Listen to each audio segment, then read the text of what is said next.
কতদিন জেল খাটছেন? Almost 1 month plus. ভেতরের লাইফটা কেমন বলো তো? কেমন ছিল ভেতরে? এটা একটা পানিশমেন্টের জায়গা। সো বাট আমার কাছে ফিজিক্যালি আই ওয়াজ মানে অ্যাডজাস্ট Okay. করতে পেরেছি। আই ওয়াজ অ্যাবসলিউটলি ওকে। আমি ইমোশনালি অনেক ড্যামেজ ছিলাম, দ্যাটস ওয়াই আমার কাছে ফিজিক্যাল কোনো পেইন ফিল হয়নি। বাট এটা একটা ফ্যামিলির জন্য disaster, but he is not a marriage material. Good human being কেমন করে হয় একটা মানুষ? জানি না, যখন মানে আমি হয়তো পছন্দ আরেকটা করতাম মানুষকে সে রীতিমতো জেল খাটাচ্ছে, তার একান্ত ব্যক্তিগত ছবি অনলাইনে ছেড়ে দিচ্ছে, তাকে মিথ্যে মামলায় শাস্তি দিচ্ছে, এবং তারপর আপনি বলবেন যে সেই মানুষটা ভালো মানুষ। এত নেশা কাজ করে কোনো পুরুষ সম্পর্কে বই না, আমার তো ধারণা ছিল না। আমি না বিশ্বাস করতে পারি না, আমি না মানতে পারি না। আমার সামটাইমস মনে হয় কি যে ও মানে ও কি কারো দ্বারা বায়াস হয়ে করেছে, মানে এরকম মনে হয়। কিন্তু আমার মনে হয় যে ও তো একটা সেন্সিবল মানুষ। আপনার চোখের জল ফেলাইতেছে লোকটা, আপনাকে জেলে নিতেছে, আপনাকে সামাজিক অসম্মান করতেছে, জনগণের সামনে আপনাকে ন্যাংটা করে দাঁড়াই দিছে, সরি ফর মাই ল্যাঙ্গুয়েজ। আর আপনি পুরো সৌদুরে তার গুণগান গাচ্ছেন, সে ভালো মানুষ, সে ভালো মানুষ। থুতু দিতে ইচ্ছে করে না নিজের মুখের উপরে? আমি লোকটা নিয়ে বলতেছি, একটা ভালো মানুষ কোনোদিন আরেকটা মেয়েরে নোংরা ছবি ছাড়বে রাস্তায়? একটা ভালো মানুষ আরেকটা মেয়েকে ব্যবহার করে তাকে ফেলে দেবে, আরেকজনের কাছে চলে যাবে? একটা ভালো মানুষ ব্ল্যাকমেল করে টাকা নিবে? একটা ভালো মানুষ বিবাহিত জীবনে না গিয়ে অবৈধ সম্পর্ক থাকবে? এতগুলো গুণ হয় ভালো মানুষের, আর আপনি সাফাই গেয়েছেন তার নাম। বাহ, মহান। ভালো মানুষের সঙ্গেই বদলাই দিলেন আপনি আমার কাছে। কি আবার? আমার বাবা যখন আমার সাথে দেখা করতে আসছে, সে তো এক্সপেক্ট করে না তার মেয়ে ডাক্তার হয়েছে, ডেন্টাল সার্জন হয়েছে একজন। সে কি চাইছে, তার মেয়ে তাকে প্রাউড ফিল করাবে, এমন কোন অ্যাক্টিভিটিস করবে যে সে ফিল প্রাউড। সেই জায়গা থেকে সে যখন দেখে যে তার মেয়ে একটা লোহার একটা করাদের মধ্যে অপোজিট জায়গাতে দাঁড়াই আছে, আমার বাবা ওখানে আধা ঘন্টা কথা বলা যায়, হ্যাঁ সাক্ষাতে গেলে আধা ঘন্টা কথা বলা যায়, কিন্তু আমার বাবা ওখানে 5 মিনিটও দাঁড়াইতে পারে না। আমাকে ওইভাবে সে দেখতে পারছে না। তখন আমি দেখতেছিলাম, আমি অনেকের প্যারেন্টসকেই দেখছি যে ওখানে স্ট্রোকও করে, মারাও যায়। ওই সাক্ষাতের জায়গাতে এত ভয়ঙ্কর, ওইটা আপনি ফেস না করলে বুঝতে পারবেন না। তখন আমি দেখতেছি লোকটা, মানে আমি তখন দেখতে পাগল। আমি তো কাঁদতেছি না, আমি বলতেছি আব্বু আমি ভালো আছি, এখানে অত খারাপ সিচুয়েশন না, পরিবেশ তো খারাপ না। আমাকে কোনো তারা তো মনে করে কি টর্চার করতেছে, খুবই স্ক্যারি জায়গা, আমাকে সেলের মধ্যে অন্ধকারে বন্ধ করে রাখছে, আমাকে মেবি অনেক টর্চার করতেছে। ওখানে ফ্যান নাই, আমি ফ্লোরে ঘুমাইতেছে, আমাকে মশায় কামড়াইতেছে, আমার খাবার প্রপারলি দিচ্ছে না। বাট সবগুলোই সঠিক, এই অনুভূতিগুলো থাকে না। হ্যাঁ, তখন সে 5 মিনিট 2 মিনিটের মধ্যে ওখান থেকে দাঁড়ায় আমার বাবা চলে গেছে, সহ্য করতে পারছে না আমার মেয়েকে এভাবে আমি দেখবো, সেটা জীবনে এক্সপেক্টেড। আমি বের হওয়ার পর আমার ফুপুরা ফোন দিয়ে ভিডিও কলে খালি কামতো, কারণ আমি ছোটবেলা থেকে ভাইয়া স্কুল কলেজে টপার ছিলাম। আমি ছিলাম ওই মেয়ে যে বই খাতা ছাড়া আমি কিচ্ছু বুঝতাম না, আমি শুধু পড়াশোনা করছি। আমি আমার একাডেমিক লাইফে শুধু পড়াশোনা করছি। তাহলে আপনার ব্যক্তিগত ছবি অন্য মানুষের কাছে কেন গেল, কিভাবে গেল? একটা আমেরিকা প্রবাসী ছেলে, পিএইচডি হোল্ডার, পিএইচডি শেষ করেছে, চাকরি করছে, তার সাথে আমার বিয়ের কথাবার্তা হয়েছে, বাসা থেকে ঠিকঠাক হয়েছে, অ্যারেঞ্জ ম্যারেজ। সেটা ও জানছে, বিয়ের আমি শপিংও করেছি, জানছে। আমি বাইরে গেছি, আমার কাজিনদের নিয়ে আমি বাইরে গেছি, আমার তখন নেট অফ। বাসায় আসার পরে হঠাৎ করে নেটটা অন করার পর দেখি কোনো একটা নাম্বার থেকে হোয়াটসঅ্যাপে মেসেজ আসছে যে তুমি একটা ছবি পাঠাইছে, আমার একার একটা ছবি, যেটা আমার কনসেন্ট ছাড়া তোলা ছবি, আমার কনসেন্ট নিয়ে তোলা না। আমি জানি না, আমি ছবি দেখে চিনতেও পারিনি যেটা এটা কি কোনো আর্টিফিশিয়াল ইন্টেলিজেন্স দিয়ে করছে বা এই ছবিটা কোথাকার, আমি কিছুই চিনি না। ছবিটা পাঠাইছে একটা হোয়াটসঅ্যাপ নাম্বার থেকে, বলতেছে যে এটা কি তুমি, আমাকে লিখছে এটা কি তুমি নিজ ভাই। আমি তো ভয় পাইছি যে আল্লাহ আমার সম্মানহানি হবে, আমার মানুষ দেখলে কি মনে করবে, মানুষ মানে আমি তো শেষ, এরকম মনে হয়েছে আমি তো শেষ আল্লাহ আমি কি। তখন আমি কল দিলাম, কল দেওয়ার পর ওই পাশ থেকে একটা ভয়েস আসছে, ছেলের কণ্ঠ, কালকে সকাল 10টার মধ্যে তুমি আমাকে 50,000 টাকা পাঠাবা, যদি 50,000 টাকা পাঠাও তাহলে এই কাহিনী এখানে শেষ। আপনি কখন টের পাইলেন যে এটা আপনার এক্সই আসলে করাচ্ছে? তারপর আরেকটা ছবি পাঠিয়েছে, যে ছবিতে আমি ড্রেস ওয়্যার করেছিলাম, জামা কাপড় ছিল না, মানে হচ্ছে একটু রিভেলিং টাইপের ড্রেস, মানে বোঝা যাচ্ছে না যে এটা কোথাকার ছবি, কিভাবে আসলো, Okay. আমার কনসেন্ট ছাড়া তোলা। আচ্ছা, এটা পরবর্তীতে যখন কোর্টেও মানে আমাকে ব্ল্যাকমেইল করি তো আমাকে ব্ল্যাকমেইলার বানাইছে, হ্যাঁ। আমাকে ব্ল্যাকমেইল করা ছবি দিয়ে তো আমাকে ব্ল্যাকমেইলার বানাইছে। আপনার একান্ত মুহূর্তের ছবি, আপনাকে প্রতারণা, বিয়ের প্রলোভন দেখিয়ে এতদিন একসাথে থাকা, লাস্টলি বিয়ে না করা, জেল খাটানো, তারপর আপনি কোনো কেস করেন নাই তার নামে? আমি কোর্ট থানা ফেস করে আসছি, আমি জানি কোনো লাভ হবে না। বাহ, আমি যে আজকে এটা বলতেছি, এটা আজকে যখন অন এয়ার হবে, আমার ফ্যামিলি বা আমার সোসাইটি যখন দেখবে, তখন আমি অনেক প্রেসারে পড়বো।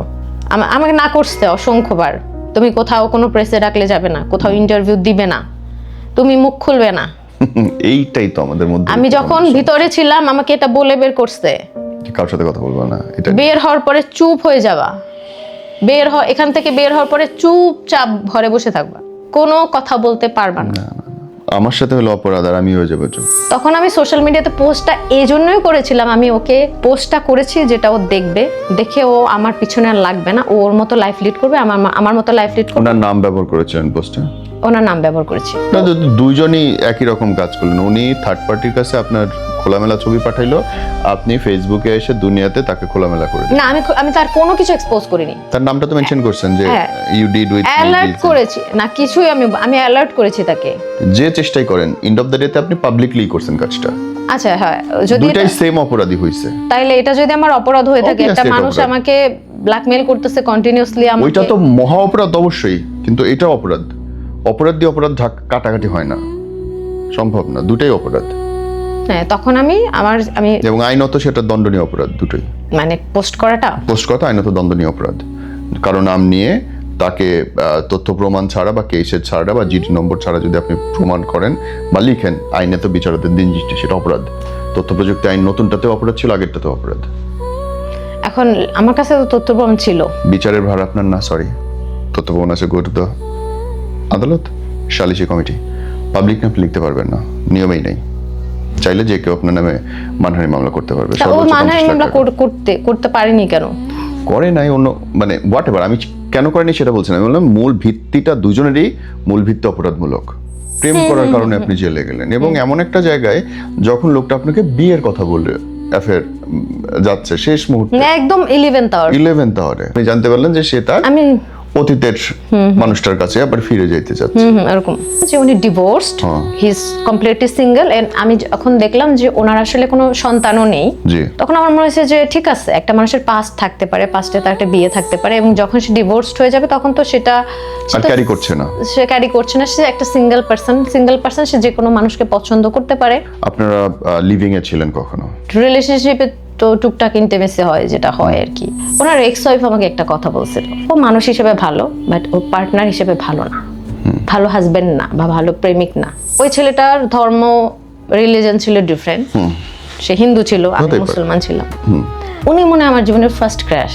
ওনাকে আমি দেখতেছি, এটাতে আমার মানসিক শান্তি ফিল হচ্ছে, যে উনি আমার সামনে দাঁড়ায় কথা বলছে, এটাতে আমার মানসিক শান্তি ফিল হচ্ছে। ও আমাকে কন্টিনিউয়াসলি গালি দিচ্ছে, এবং আমি কোনো কাউন্টার অ্যাটাকও করছি না। আমি ভাবছি যে ও গালি দিতে দিতে একসময় থেমে যাবে। দেন আমাদের একটা পত্রিকা, এটা হচ্ছে ইনকিলাব পত্রিকা, এর অনেকগুলো জাতীয় দৈনিক, বাট এটা হচ্ছে আমার যেহেতু কাছে রয়ে গেছে একটা 18 তারিখের, এই গত 2 দিন আগের,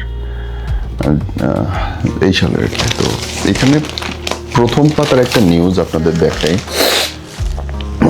নিউজটা হচ্ছে, হেডলাইনটা আমি চেষ্টা করবো আমার ভিডিওতে দিয়ে দেওয়ার জন্য। কর্মকর্তার রোষানলের শিকার এক তরুণী ডেন্টিস্ট, শত্রুতা মেটানোর মোক্ষম অস্ত্র গায়েবী মামলা। যে কেউ যে কারো নামে মামলা দেয়, এবং কিছু মামলা এমন যে আইনি প্রক্রিয়াতে জিজ্ঞাসাবাদ বা অন্য কোনো কিছু করার সুযোগও নাই, তাকেও অ্যারেস্ট করতে বাধ্য। মামলাটা সঠিক নাকি ভুয়া, আইনের মারপ্যাচে সেই সুযোগটাও থাকে না। কিন্তু আমি কারোর নামে, একজনের নামে মামলা দিলাম, এমন এমন ধারা, এবং আমি হাজির হইলাম না একদিনও, মনে করেন, বাট মামলাটা চলতে থাকবে, তার নিজের প্রক্রিয়া আইন চলবে, এবং তাতে যে কি ভয়ঙ্কর ঘটনা ঘটতে পারে একটা মানুষের জীবনে।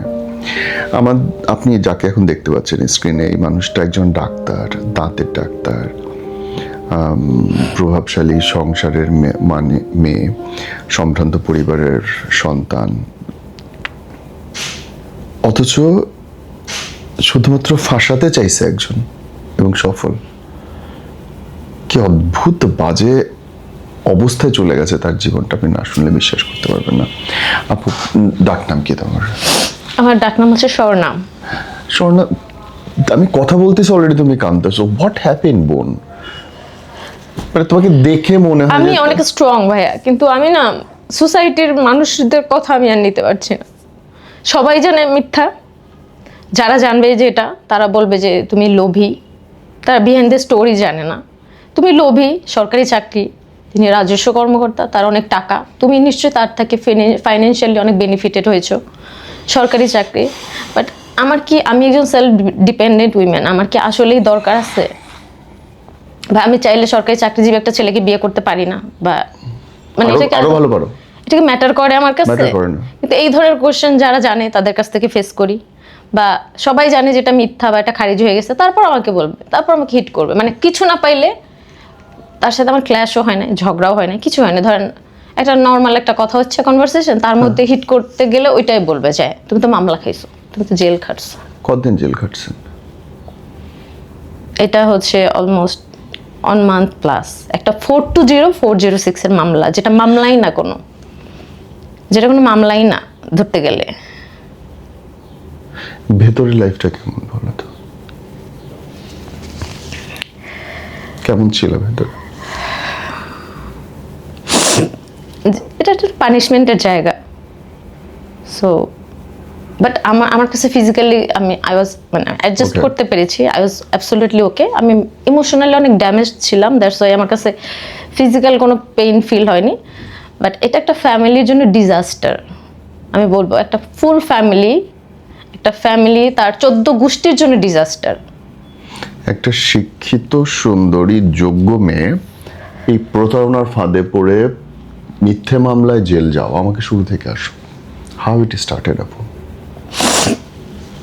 এটা স্টার্ট হয়েছে 2019-এ।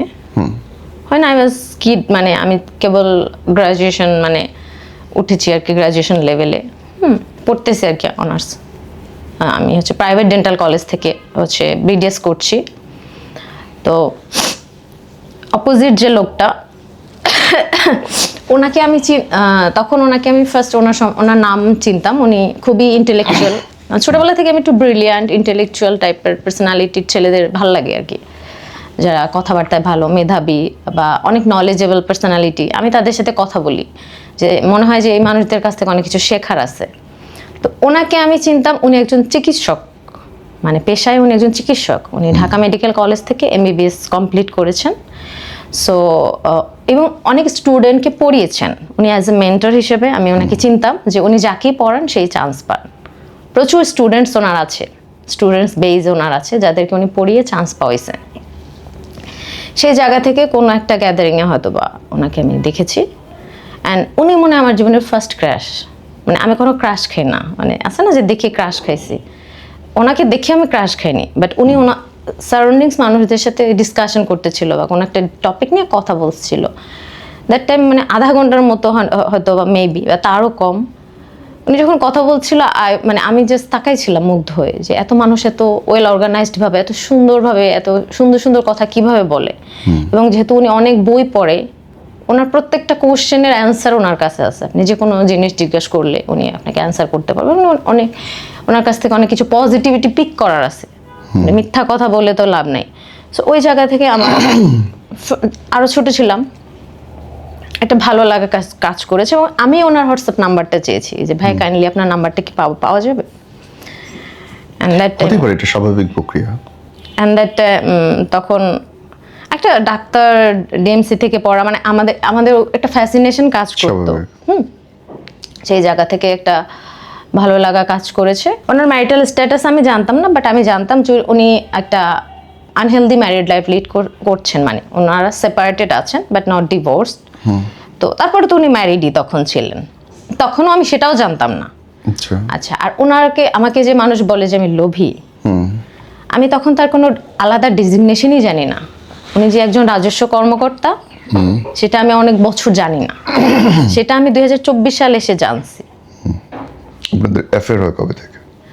অ্যাফেয়ার বলতে ভাইয়া 2019 থেকে ওনার সাথে আমার পরিচয়। উনি হচ্ছে বিভিন্ন শর্ট ফিল্ম বা বিভিন্ন ফটোশ্যুটের কাজ করতেন। উনি ভালো ফটোগ্রাফার, ভালো ছবি তুলেন, মাঝে মাঝে শর্ট ফিল্ম করেন, পেজে আপলোড করেন, এরকম একটা শখে। তো 2019-এর শেষের দিকে কোভিড যখন শুরু হয় তখন ওনার সাথে আমার ফার্স্ট দেখা হয়েছে 2020 সালে। তখন হচ্ছে 2020 সালে একটা জানুয়ারি মাসে একটা শ্যুটের জন্য উনি আমাকে বলে যে ওনার বাসা হচ্ছে জামালপুর, হোম টাউন। ওকে। বলছে কি আমরা একটা শ্যুট করব, কয়েকটা মেয়ে যাবে, ওখানে সুন্দর সুন্দর লোকেশন আছে। সো উনি বলেনি, ওনার একজন এডি টাইপ, হ্যাঁ ওনার পরিচিত একজন আমাকে ওনার কথা বলছে যে ভাইয়া তুমি কি যাবে, বাট তোমাকে কিন্তু রেমুনারেশন খুব একটা পেমেন্ট বেশি একটা করা হবে না, 2 দিনের জন্য শ্যুট, 2 দিন হবে, তোমাকে 8,000 টাকা সামথিং এরকম পেমেন্ট করা হবে। Then I was super excited. মানে আমার পেমেন্ট নেওয়াও কথা না, আমার শ্যুট নিয়েও কথা না, আমার কথা হচ্ছে ওনার সাথে আমার দেখা হবে। ওকে। আমার ফিলিংসটা ছিল এটা যে আমি যদি ওই শ্যুটটাতে যাই আমি ওনার কাছাকাছি থাকবো বা ওনাকে আমি দেখতে পারবো।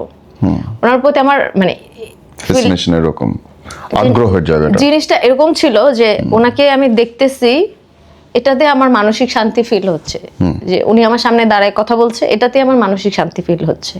এবং সেই যে জিনিসটা সেটা লং টাইম আমার ভিতরে ছিল। এবং আমার মধ্যে একটা সময় আক্ষেপ কাজ করতো যে এই মানুষটাকে আমি পাচ্ছি না বা পেলাম না। তো একটা জায়গা থেকে মনে হয় কি আল্লাহ যা করে ভালোর জন্যই করে, মানে যেটা আমার মধ্যে হয়তো বা সারা জীবন আসবে না, নাহলে হয়তো বা অন্য কাউকে বিয়ে করলেও সারা জীবন মনে হতো যে, আমি সবসময় অনেকে মনে করতাম যে এত ভালো মানুষ হয় দুনিয়ায়, ফেরেশতার মতো মানুষ হয় না, মানে মনে হইতো ফেরেশতা হয় না। এবং আমি মনে হয় সব থেকে সিকিউরড মানুষ মনে করতাম বাবা মার পরে এই ঢাকা শহরে। মানে সব থেকে সিকিউরড মানুষটা কিভাবে টার্ন করে সব থেকে ইনসিকিউরড মানুষ হয়ে গেল, যে সবচেয়ে বড় সর্বনাশ করলো। সেটা তো করছেই, তার আগে যেটা হয়েছে মানে যে বলতেছি। তো গেলাম জানুয়ারি মাসে, শীতকাল। উনি একটা শর্ট ফিল্মের মতো করলো আর কি, হরর টাইপের। আমাকে জঙ্গলের মধ্যে, ওটা মেবি হচ্ছে শেরপুরের ওইদিকে হবে, প্রথম দিন এই যে গজারি বন থাকে না 2 পাশে, ওখানে শ্যুট করেছে। সেকেন্ড দিন আমাদের একটা হোটেলে থাকতে দিয়েছে, ওখানে কোনো ধরনের কিছু উল্টাপাল্টা কিছু না, অনেক মেয়েরা ছিল, আমি ছিলাম। তো উনি বেশি শ্যুট আমাকে দিয়ে করাইছে। হ্যাঁ, ওনার হয়তো মনে হয়েছে যে ওর ফেসটার সাথে ভালো যাচ্ছে। আর আমার হচ্ছে উনি আমাকে বলতেছে তুমি দৌড়াও, লাফ দাও, এখানে শুয়ে পড়ো, এখানে মানে ঝাঁপাই পড়ো। আর আমি হচ্ছে উনি আমার পাশে আছে, এটাতে আমার খুশি লাগছে। উনি আমাকে যা করতে বলতেছে আমি ব্লাইন্ডলি তাই করছি, আমি কোনো কাজে ফোকাস, কাজে ডেডিকেশন দিচ্ছি জাস্ট বিকজ অফ হিম, মানে উনি আসছে পাশে। তো ওই জায়গা থেকে এভাবে 2-3 বার ফর্মালি দেখা হয়েছে। দেখার পরে উনি আমার সাথে অলওয়েজ কানেক্টেড ছিল। দেন উনি সামহাও বুঝতে পারছে যে আমার আসলে ওনার প্রতি একটা উইকনেস কাজ করেছে। এবং যখন ফিরেছিলাম, একটা মেয়ে ছিল এখানে সেটে, মেয়েটা আমার সাথে খুবই একটু মিসবিহেভ করে বা উল্টাপাল্টা করে, তখন আমি অনেক স্যাড ছিলাম। আর আমি তখন মানে খুবই শাই টাইপের মানুষ, মানে আমাকে কেউ একটু কিছু বললেই আমি কষ্ট পাই এরকম। আর আমি ইউজ টু না, কোথাও শুটেও প্রথমবার দূরে গেছি, আউটডোরে। তো সেটা আমি তাকে ডিরেক্টলি বলিও না, সে বুঝতে পারছে। তখন সে বলছে সব মেয়েদের পিছনে দিয়ে দাও, ওকে আমি মাঝখানে বসবো, ওর আমি মাঝখানে বসবো। মানে মাঝখানে আমি তখন বসেছি। উনি প্রচুর কেয়ারিং, মানে কেয়ারিং নেচার ওনার, মানে উনি কেয়ার করবে, মানে আপনার পা থেকে মাথা পর্যন্ত কেয়ার করা। বা ওইভাবে যদি চিন্তা করে না সোশ্যাল পার্সোনালিটি হিসাবে, যে সোশ্যাল পার্সন হিসাবে, মানুষ হিসেবে উনি কেমন, তাহলে বেশিরভাগ মানুষই বলবে। ওনার এক্স ওয়াইফ আমাকে একটা কথা বলছিল যে ও মানুষ হিসেবে ভালো, বাট ও পার্টনার হিসেবে ভালো না, ভালো হাজবেন্ড না বা ভালো প্রেমিক না, but as a human being সে, আমি নিজেও দেখেছি মানুষকে হেল্প করা, যে কোনো ফাইন্যান্সিয়াল হেল্প, বিপদ আপদে হেল্প বা সিকিউরিটি দিয়ে হেল্প, সেটা সে করে সত্যি, যেটা সত্যি মানে আমি দেখেছি আর কি। তখন উনি আমার সাথে হোয়াটসঅ্যাপে কানেক্টেড ছিল এবং ডিফারেন্ট অকেশনে উনি আমাকে মেসেজ করতো। লাইক আমার বার্থডে উনি মনে করে আমাকে হ্যাপি বার্থডে উইশ করতো, ঈদের দিন উনি আমাকে ম্যাডাম ঈদ মুবারক এটা লিখতো। আমি যখন কোনো কিছু একটা নিয়ে অনেক ডিপ্রেসড হইতাম, পড়ালেখা রিলেটেড, যে আমি পারছি না, আমার মানে আমি ডিপ্রেসড, তখন উনি হচ্ছে আমাকে সাপোর্ট করতো অনেক। মেন্টালি সাপোর্ট করতো, মোটিভেটেড করতো, বা ওনার সাথে কথা বলে তখন আমার মধ্যে যে এটা হিল হয়ে যাচ্ছে বা ইটস ওকে, ইটস ইজি। আপনারা ওপেনলি কথা বলা শুরু করেন কবে থেকে? ওপেনলি মানে you guys are in relationship এই টাইপের? 2024 ততদিন এটা জাস্ট পরিচিত ফ্রেন্ডশিপ বা বললাম না যে ফ্রেন্ড হিসেবে উনি, বন্ধু হিসেবে খুবই ভালো, বাট উনি প্রেমিক হিসেবে ভালো না। প্রেমিক হিসেবে ওনার সাথে কারোর সাথেই সম্পর্ক খুব একটা এক্সিস্টেন্স বেশি দিন হবে না।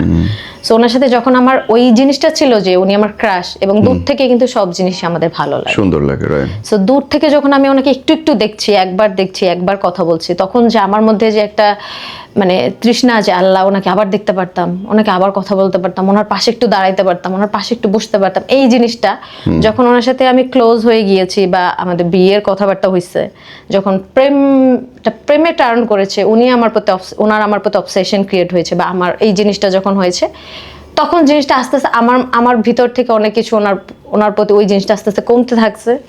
ওনার সাইড থেকে হয়তো বা সেম, ওনারও তো আমাকে পছন্দই ছিল না, ওনার হয়তো বা আমার প্রতি একটা ইলিউশন ছিল, সাময়িক ভালো লাগা, হঠাৎ করে দেখছে ভালো লাগছে আমার, যেহেতু আমি ওনার থেকে অনেক ছোট বয়সে, সবকিছু মিলে আমার মনে হয়, কারণ পছন্দ করা তো অনেক কঠিন কাজ, মানে কাউকে ভালো লাগা, ভালোবাসাটা অনেক কঠিন জিনিস, বড় জিনিস।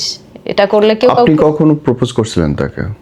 না, আমি বলতেছি তখন 2020 সালে ওই শুটের সময়টাতে উনি আমার প্রচুর কেয়ার করছে, আমি খাচ্ছি না, উনি আবার আমাকে ছিঁড়ে কিছু একটা খাওয়াই দিচ্ছে, দেন কেউ আমাকে কিছু একটু বললে উনি খুবই ডিফেন্ড করতেছে আমার হয়ে। আসার সময় উনি আবার, আমি শীতের দিন ছিল, জানুয়ারি মাস তো শীতকাল, আমার কাছে চাদর ছিল না, উনি আবার ওনার চাদরটা হচ্ছে আমার সাথে শেয়ার করছে, তো আমি ঘুমিয়েছিলাম, উনি আবার আমাকে মানে জাস্ট আমার মাথাটা ওনার কাঁধের উপর ছিল, উনি আমাকে এভাবে নিয়ে আসছে।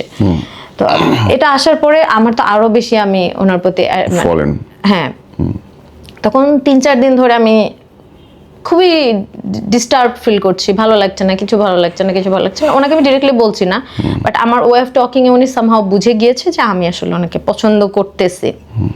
উনি আমাকে বলতেছে যে এই আমার কিন্তু বউ আছে, উনি আমাকে বলছে। কবে? তখন 2020 সালে, ওই শুটের সময় পরে যখন হোয়াটসঅ্যাপে ওনার সাথে আমার কথা হয়েছে, বলছে আমি কিন্তু ম্যারিড, আমার কিন্তু এখনো সেপারেশন হয়নি। মানে উনি তো ক্লিয়ার ছিল তাহলে, তার মানে নিজের জায়গায়। আমি বলতেছি যে আমার এখনো সেপারেশন হয়নি, উনি আমাকে বলছে, ট্রু, উনি আমাকে বলছিল। ওকে। তারপর থেকে আমি ওনার সাথে আর যোগাযোগ বলতে কি, উনি আমাকে নক করতো, আমি ওনাকে আমার প্রবলেম নিয়ে কথা বলতাম, পড়াশোনা রিলেটেড, এইটা ওটা সবকিছু নিয়ে আমি কথা বলতাম, কিন্তু ওনার সাথে আমার যে দেখা আর কখনো হয়নি। ওকে। দেখা হওয়া বা প্রেম রিলেটেড কিছু, উনি আমার ফ্রেন্ডের মতো ছিল। আমার জায়গা থেকে আমি ওনাকে, আমার মধ্যে ওই জিনিসটা ছিল, মানে একটা মানুষকে আপনার ভালো লাগলে ওইটা কিন্তু যাবে না, এটা ভিতরে একটু থেকে যাবেই, ওটা ভিতরে থেকে গেছে, বাট সেটা আমি দেখা করে যে প্রেম টেম বা এক্সট্রা ম্যারিটাল অ্যাফেয়ারের মতো কিছু, ওটা আমার সাথে তার হয়নি। বহু বছরের এটাতে পেপারে অনেক জায়গায় এভাবে লিখছে যে প্রেম, বাট প্রেম কিন্তু এতদিনের ছিল না, এতদিনের বন্ধুত্ব ছিল, পরিচয় ছিল। তারপর হ্যাঁ, এবং তো তখন হচ্ছে আমি যখন মেডিকেল কলেজে পড়তাম, আমার সাথে একটা পার্টনার ছিল। মেডিকেল কলেজের ছেলেমেয়েরা একই সাথে পড়াশোনা করে, একটা ছেলের সাথে আমি একই সাথে পড়াশোনা করতাম, সবসময় গ্রুপে স্টাডি করতাম, সবসময় চা খাইতাম, লাইব্রেরিতে থাকতাম, অলওয়েজ ঘুরতাম, চা খাইতাম। ক্রাইম পার্টনার যেটাকে বলে, তার সকল সিক্রেট সে আমার সাথে শেয়ার করতো, বা আমার সব সিক্রেট, সমবয়সী বেস্ট ফ্রেন্ড, হ্যাঁ বেস্ট ফ্রেন্ড, ছেলে আর মেয়ে বেস্ট ফ্রেন্ডের মতো আর কি। তো ওই ছেলেটার ধর্ম, রিলিজন ছিল ডিফারেন্ট, সে হিন্দু ছিল, আমি মুসলমান ছিলাম। সেই জায়গা থেকে ওই ছেলেটা একটা সময় আমাকে পছন্দ করে ফেলেছে, ওরকম একটা কিছু। সে বলছে আমি কনভার্টেড হতেও আমার সমস্যা নেই, ধর্মত্যাগ করবে, বা আমি তো মুসলিম হতে পারবো, বা আমি বিয়ে করতে চাই, আমি বাসায় বলবো কি না। সে খুবই আপসেট এন্ড এভরিথিং, আর আমি ওকে বুঝাইছি দেখো এটা পসিবল না, এটা সম্ভব না, আমরা ফ্রেন্ড হিসেবে আছি, এটাই বেটার। তখন আসলে আমি তার প্রতি ফলো করিনি, টু বি অনেস্ট, বাট এটা অভ্যস্ততার জন্য, ওর যে রেগুলার দেখা হচ্ছে, রেগুলার চা কফি খাচ্ছি, রেগুলার হয়তো বা তখন টেস্টিটিতে গিয়ে বসতাম, কারণ টেস্টিটিতে হচ্ছে খাবারের দাম কম, এক কাপ কফি নিয়ে বসে অনেকক্ষণ কথা বলা যায়, একটা বই খাতা নিয়ে অনেকক্ষণ করা যায়, এবং নিকুঞ্জতে সবাই আমাদের চিনেও, তো যেখানে রিজনেবল প্রাইসে কিছুটা পাওয়া যাচ্ছে, অলওয়েজ তো টঙে বসে যাবে না, স্টুডেন্ট লাইফে অত টাকা পয়সাও নেই, তো ওইখানে বসে বসে হয়তো বা, এবং কম্প্যাটিবিলিটি ম্যাচ করতো, এবং যত ক্রাইম আছে, যত সিক্রেট আছে সে আমাকে বলতো বা আমি তাকে বলতাম। তো একটা সময় গিয়ে, এবং তার জন্য আমি অ্যাজ এ ফ্রেন্ড হয়তো বা আমি ওইভাবেই করতে পারিনি, সেভাবে তার এক্সপেকটেশনস ফুলফিল করতে পারিনি, বাট অ্যাজ এ ফ্রেন্ড আমার যতটা করা দরকার একাডেমিক লাইফে হেল্প করা, বই দিয়ে খাতা দিয়ে, আন্ডারস্টুড। এবং শেষে কি আপনার তার সাথে প্রেম হয় ওই ছেলেটার না সাথে? প্রেম হয় না, বাট যখন আমরা সামহাউ, যখন সে আমার থেকে সুযোগ সুবিধা পেয়েছে বা যখন পাশ করে গেছে, দ্যাট টাইম সে হঠাৎ করে তার মাইন্ড চেঞ্জ হয়ে যায়। ওকে, সে ধরেন উনি পাশ করে গেল, কিন্তু এই যে সময়কালীন বন্ধুত্বের সময়কালীন এর ফাইনালে গিয়ে কি কোথাও কেউ কাউকে ভালোবাসি বলা হয়েছে? হ্যাঁ, ও আমাকে ফার্স্টে বলেছে, আপনি কি তার কোনো আমি reply ডিনাই করছেন? করেছি, কিন্তু অ্যানসার দেন নাই বা রিলেশনশিপে যান নাই, রিলেশনশিপে যাই তার মানে ততক্ষণ পর্যন্ত একতরফা প্রেমই ছিল। হ্যাঁ একতরফা ছিল, বাট ফ্রেন্ড হিসেবে তখন ও অ্যাকসেপ্ট করে নিয়েছে যে ঠিক আছে তাহলে ফ্রেন্ডই থাকি। ঠিক আছে, মানে লেট ইট বি, হ্যাঁ, তুই আমাকে ভালোবাসিস না, নো ইস্যুজ, আমি তোমার সাথে আছি। তারপরে একটা সময় পরে যখন ফাইনাল ইয়ারে যাই, স্বাভাবিকভাবে নর্মাল প্রসেসিং ফ্যামিলিতে কি হবে, বিয়ের চিন্তা করবে, বিয়ের হ্যাঁ, চিন্তা করবে। right. আমার ফ্যামিলি আমার জন্য বিয়ের চিন্তা করছে 2023 সাল থেকে, দেন যে আচ্ছা ছেলে দেখতেছে। এর মধ্যে কি ওই ডাক্তার হারায় গেল? না উনি ওনার সাথে কথা হয়, মানে কথা হয় বলতে ওইভাবে আর কথা হয় না। উনি আমাকে knock Significant দিলে- কিছু না? Okay. মাঝখান থেকে মানে উনি আমাকে নক দিলে আমি ওনাকে বলি কিছু একটা, বা হচ্ছে এরকম বিষয়টা, ওকে, উনি আমাকে নক দিবে, উনি আমাকে মেসেজ করবেই, মানে কানেকশন কখনো ডিসকানেক্টেড হয়নি 5-6 বছর, অলওয়েজ কানেক্টেড ছিলাম। উনি আমাকে একটা কিছু বলবেই যে এটা তুমি এভাবে করো, বা হ্যাঁ তুমি কি পাস করেছো, বা তুমি কোন ইয়ারে পড়ছো, ঈদ কেমন গেল, আছে না কোরবানির ঈদ কেমন গেল, বা এই অকেশনে কি করলা, কিভাবে সেলিব্রেট করলা, এই টাইপের ফর্মাল কথাবার্তা ছিল, প্রেম ঘটিত কিছু না। তখন আমি ওকে যখন ওই ছেলেটাকে আমার ফ্রেন্ড যে মেডিকেলের, আমি যখন ওকে বলতাম যে অমুক প্রপোজাল আসছে একটা বাসা থেকে, ছেলেটার সাথে আমি একদিন কথা বলছি, ছেলেটার এই জিনিসগুলো আমার ভালো লাগছে, এই জিনিসটা আমার মনে হচ্ছে যে ম্যাচ হবে না, ও একটা সময় গিয়ে ও খুবই এটা নিতে পারছে না, একটা সময় গিয়ে আমি যদি বলতাম যে আগামী 6 মাস পরে হয়তো আমি বিয়ে করব, ও বারবার এই জিনিসটা ওর মাথায় নিয়ে ও পড়ালেখা করতে পারছে না, ঘুমাইতে পারছে না। এই পার্টনার হিন্দু ছেলেটা? হ্যাঁ, হ্যাঁ, দেখতাম মানে তখন আমাকে বলতো যে, আমি দেখতাম যে ওর কষ্ট হচ্ছে, খারাপ ফিল হচ্ছে, আমাকে বলছে তুমি আমার সাথে এগুলো শেয়ার করো না। ওকে, ওই পর্যন্ত ঠিক ছিল। অ্যান্ড মেডিকেলে একটু মানে ওইভাবে যদি বলি যে ফাইনাল ইয়ারে সব যেহেতু টিচাররা থাকে হচ্ছে পুরুষ, সো খারাপ কিছুও না, বাট পুরুষদের একটু মেয়েদের ব্যাপারে একটু থাকে, আগ্রহ থাকে, ছেলেদের পাস করানোর থেকে মেয়েদের পাস করানোর ব্যাপারে, এবং মেয়েরা একটু পড়াশোনাও করে বেশি করে, সেটাও করে, আবার মেয়েদেরকে একটু মেয়েদের ব্যাপারে ছাড় দেওয়ার মেন্টালিটি আর কি থাকে, সঠিক, এটা সব জায়গায় থাকে, এক্সটার্নাল ইন্টারনালের ক্ষেত্রে। বা দেখবেন আপনি ম্যাম যারা হয় তারা কিন্তু ছেলেদের আদর করে বেশি, রাইট। এটা opposite gender always opposite attraction যেটা থাকে, স্নেহের জায়গাতেও থাকে, স্নেহের জায়গা থেকেও। হ্যাঁ, মহিলা টিচাররাও যারা দেখবেন ছেলেদের পাস করায় দেয় আগে, বাবা বাবা বলে ডাকছে, ছেলে বলে ডাকছে, রাইট, একদম সঠিক। সো আমাদের ফাইনাল ইয়ারে ম্যাক্সিমাম ডিপার্টমেন্ট ছিল হচ্ছে পুরুষদেরই, হেড অফ দ্য ডিপার্টমেন্ট যেটা ইন্টারনাল, এক্সটার্নালও আসতো পুরুষ, একটা ডিপার্টমেন্ট শুধু মহিলা ছিল, ওই ডিপার্টমেন্টে ও নিজে নিজে পাস করেছে। বাট বাকি সব কিছুতে আমি হাত পা ধরছি, মানে আমি আমার নিজের জন্য পা ধরি নাই কারো, আমি নিজে 2বার পরীক্ষা দিয়ে ফাইনাল ইয়ার পাস করছি, ওর জন্য আমি পা ধরছি। কার? টিচারদের হাত পা ধরছি যে স্যার প্লিজ একটু কনসিডার করেন, বা এতটুকু, বা ওকে পছন্দ করতো না যে এই ছেলেটা বেয়াদব বা একটু তেরামি করে, ওকে, ওকে লগবুক সাইন করে দেব। আপনি কেন করতেছেন?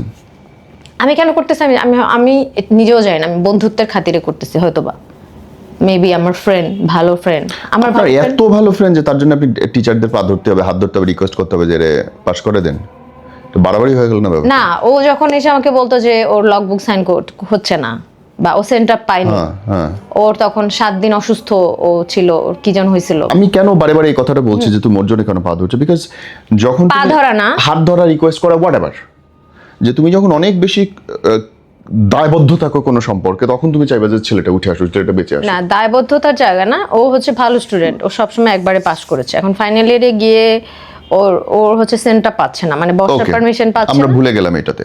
আমরা যদি এই চ্যাপ্টারে আসো, ওর সাথে তো আমার বিয়ে হয়নি, প্রেম হয়নি, নাথিং হ্যাপেন্ড, ফ্রেন্ড ছিল, বাট যখন ডিসকানেক্টেড হয়ে গেলাম তখন আমি একা হয়ে গেলাম, আমি এটা বুঝাইতে চাইছি, যখন থেকে আমি ডিসকানেক্টেড, ও আমার থেকে ডিসকানেক্টেড হয়ে গেল, বিকজ অফ ওই আমার ফ্রেন্ড ছিল, ওর সাথে আমি ঘুরতাম, চা খাইতাম, আমি একটা সময় মানে কাউকে না কাউকে তো লাগে, আপনি একা একা কিভাবে রাস্তাঘাটে ঘুরবেন, আপনার একটা মানুষের সাথে কথা বললে আপনার কিছুটা হিল হবে। ট্রু। ও যখন আমাকে ছেড়ে চলে গেল ফ্রেন্ড হিসেবে হোক যাই হোক, তখন আমি একা মানুষ হয়ে গেলাম। আমার ওর জন্য আমি আর কোনো সার্কেলও তৈরি করলাম না, ওকে, একা হয়ে গেলাম।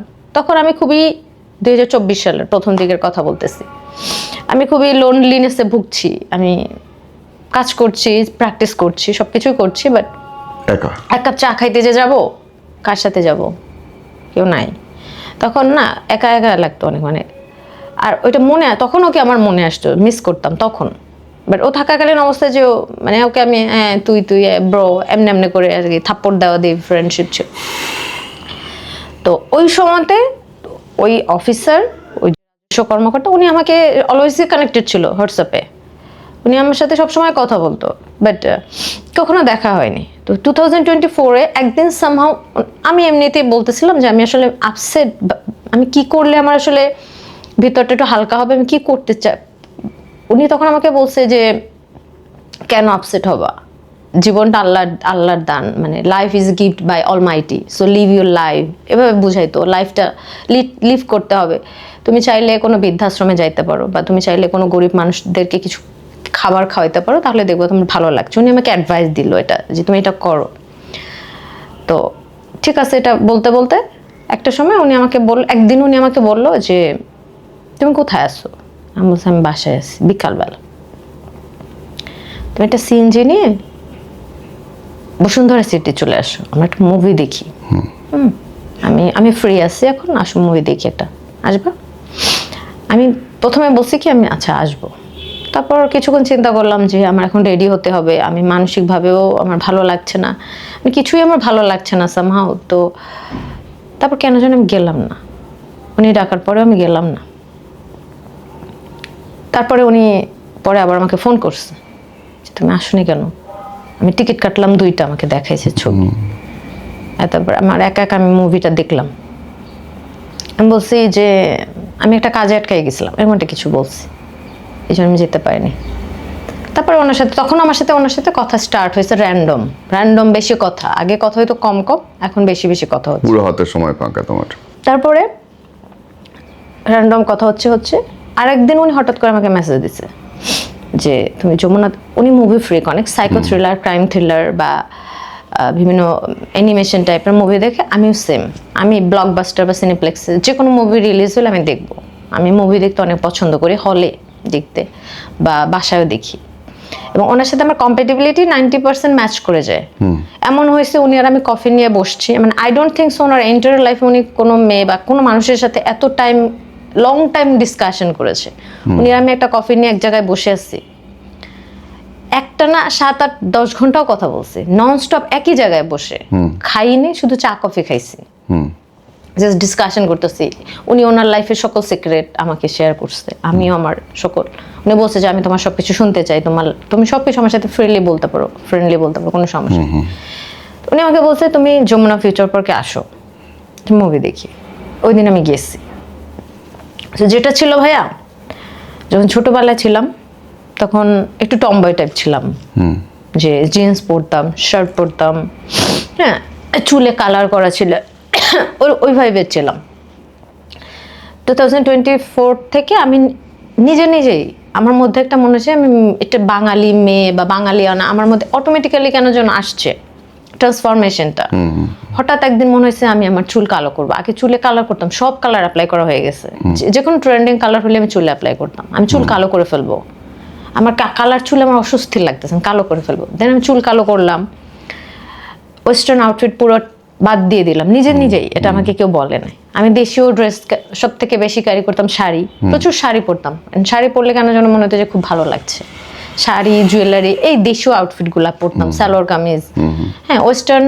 তারপরে একটা সময় দেখলাম যে আর ওয়েস্টার্ন পরলে না খুব আনকমফোর্টেবল লাগছে, মানে ভাবতাম যে মাঝে মাঝে ওয়েস্টার্ন পরবো, বাট আনকমফোর্টেবল লাগছে, তো শাড়ি টাড়ি। তো উনি যখন আমাকে অনেক গ্যাপের পরে, 3-4 বছর গ্যাপের পর উনি যখন আমাকে সেকেন্ড বার দেখলো আর কি, 2024 সালে উনি আমাকে যখন আবার দেখলো, উনি দেখে আসলে মানে উনি একটু অবসেশন কাজ করছে না আমার প্রতি, ভালো লাগা মানে ইলেশন কাজ করেছে আই গেস, যে ওনার ভালো লাগছে প্রথমবার।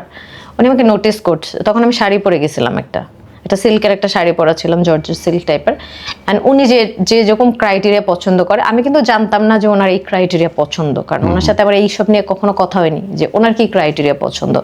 তো কাচের চুড়ি, পায়ে সবসময় নুপুর পরা, অলওয়েজ টিপ ক্যারি করা, মানে বাঙালি শাড়ির সাথে মানুষ যেভাবে মানে যেভাবে নিজেকে ক্যারি করে। এবং সবাই বলে যে আমার ফ্যাশন সেন্স নাকি ভালো, এটা বলে যে আমার ফ্যাশন সেন্স খুবই ভালো, প্রো লেভেলের, বা আমি অনেক সেন্স আমি মানে যে কোনো ড্রেস ক্যারি করতে পারি খুব ভালোভাবে, সুন্দরভাবে। তো ওই জায়গা থেকে উনি আমাকে দেখেছে ব্লকবাস্টারে, আমরা মুভি দেখছি, কফি খাইছি, এবং ওই যে ভিতরের জায়গাটাতে, বসার যে জায়গাটাতে অনেকক্ষণ বসে অনেক ঘন্টা এভাবে কথা বলেছি।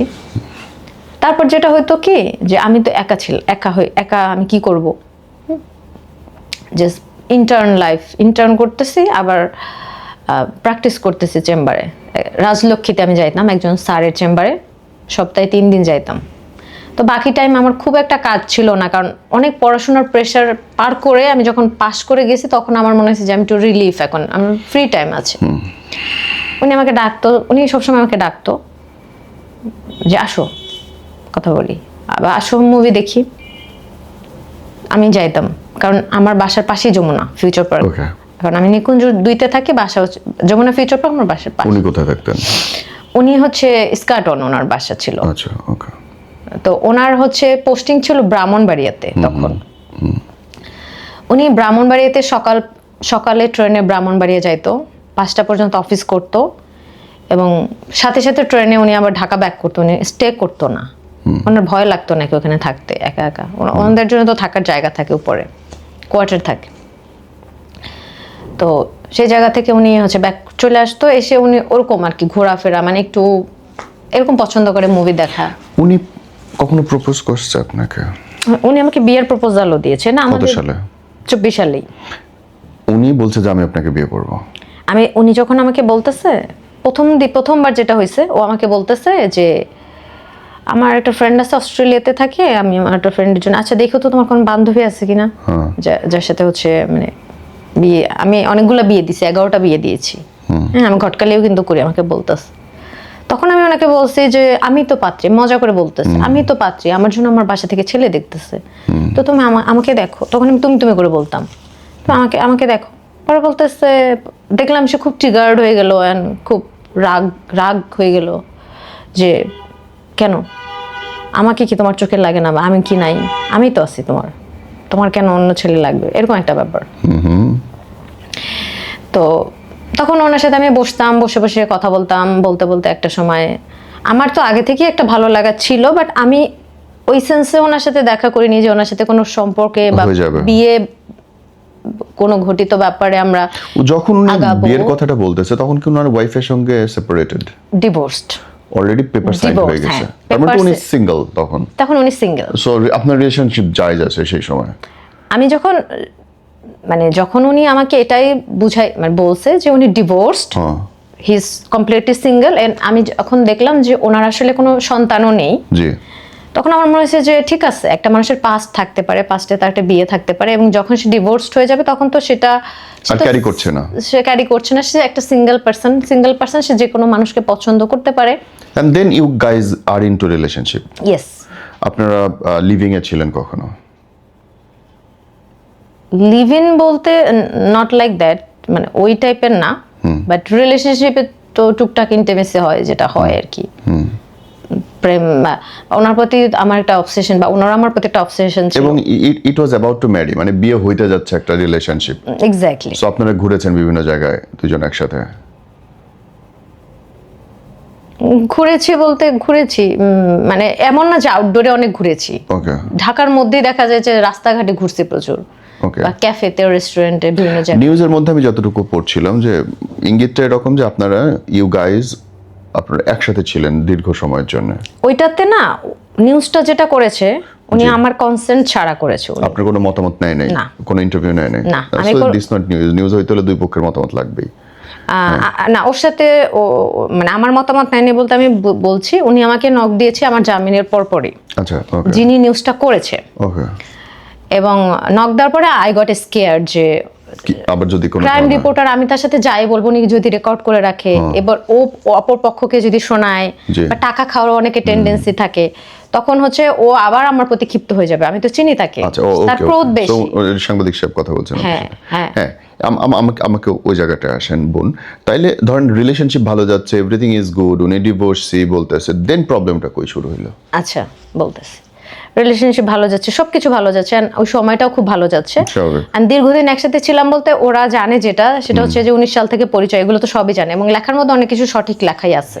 আমি কখনো ইন্টারভিউতে বলিনি। জি। ওনারা ক্রাইম রিপোর্টার, ওনাদের তো আর দৈনিক ইনকিলাব কিন্তু অনেক বড় পত্রিকা, হ্যাঁ, খুবই সম্মানিত পত্রিকা। সো তারা হচ্ছে আন্দাজে যে ফ্রন্ট পেজে একটা নিউজ করে দেবে সেটাও না। আমার জিডির কপি বের করে ফেলছে, আমি 2টা সাধারণ ডায়েরি করেছিলাম, এগুলো আমি তাদেরকে দেইনি। রাইট, এখানে জিডির কপিও আছে। হ্যাঁ, কিছু জিনিস তারা হচ্ছে সেটা গেস করে একটু মানে 19-20 করে লিখেছে, দ্যাটস ইট। আচ্ছা।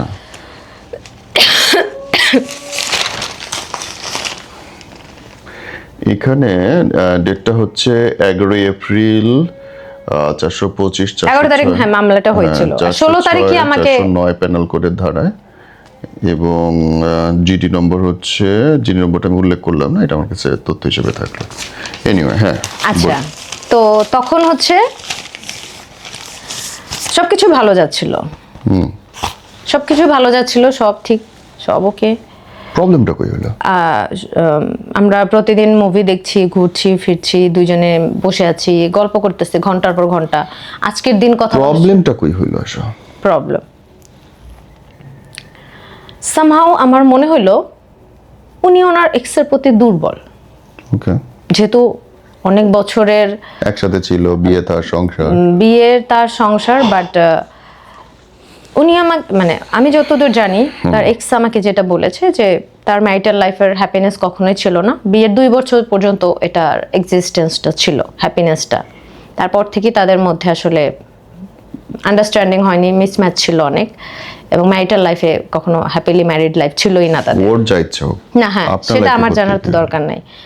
তো সেই জায়গা থেকে সামহাও আমার মনে হলো যে উনি আসলে এখনো ওনার এক্সের প্রতি ওনার একটা ভালো লাগা আছে।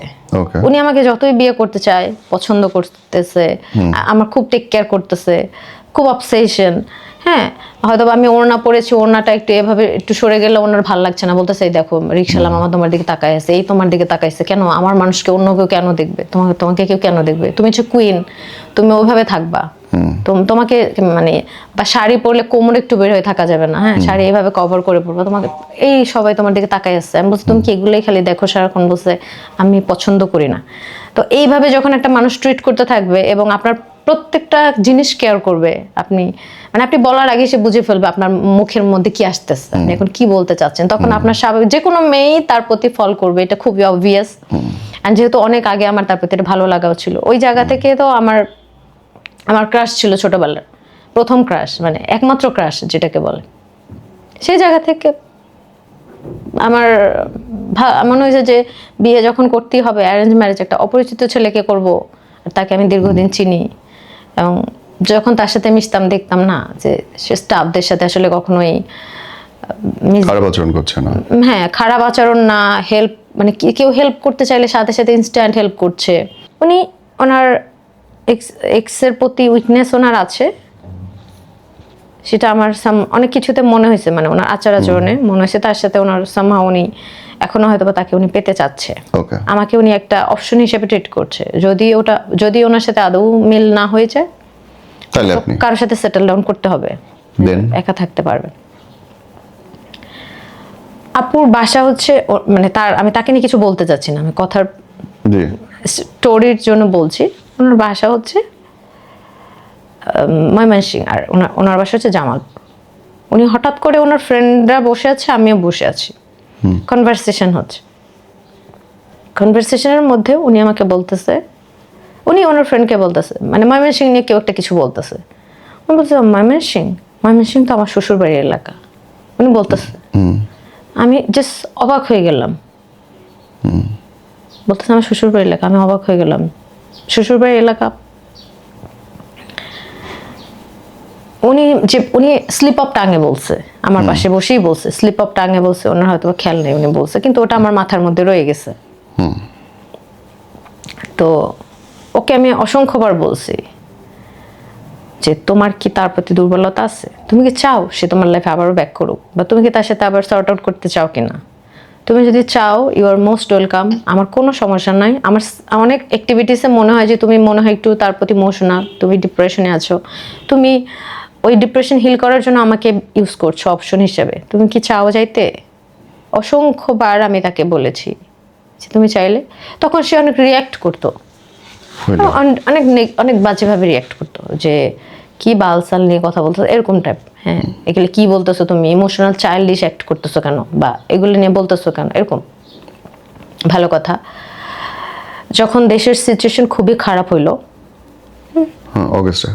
হ্যাঁ এই যে জুলাই আন্দোলনে উনি অফিস যাওয়া টোটালি বন্ধ করে দিছে, তখন ওনার সাথে আমার আরো বেশি ইন্টারাকশন হয়। কারণ হচ্ছে ওনার কোনো কাজ নাই, বুঝতে পারছি। বেকার বসে আছে, অফিসিয়াল কাজও নাই, অফিসেও যাচ্ছে না। তখন এমন হইতে যে সকাল থেকে রাত পর্যন্ত উনি আর আমি বাইরে বসে আছি, কোথাও এক জায়গায় বসে বসে কথা বলতেছি। উনি আমাকে বলতেছে যে তারপর পর অফিসে জয়েন করতে হবে, এটা ওনার চাকরি।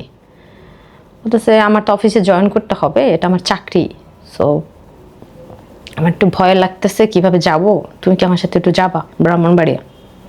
আমি সকালে যাই আর 5টার সময় আবার চলে আসি। কিন্তু এখন এই সিচুয়েশন, অনেকদিন উনি যায়নি, তখন দেশের এমন সিচুয়েশন।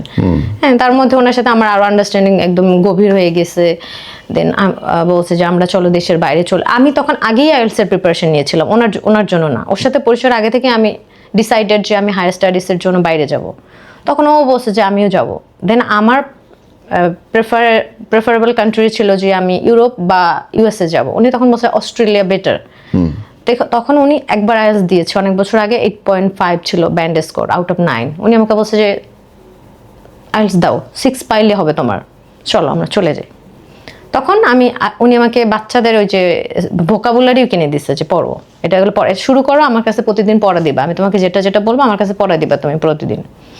এভাবে চলছে যে আমরা প্ল্যান করছি। আর ওনার বাচ্চা নেওয়ার প্রতি প্রচুর ফ্যাসিনেশন, উনি বাচ্চা নেবে মানে বিয়ে করেই নেবে, মানে বিয়ে করার পর পরে বাচ্চা নিয়ে নেবে। তো বলছে যে দেশের এই সিচুয়েশন, আমি ভয় লাগতেছে, তো তুমি যাবে কিনা আমার সাথে? আর আমার মধ্যে না কোনো ভয় লাগতেছে না।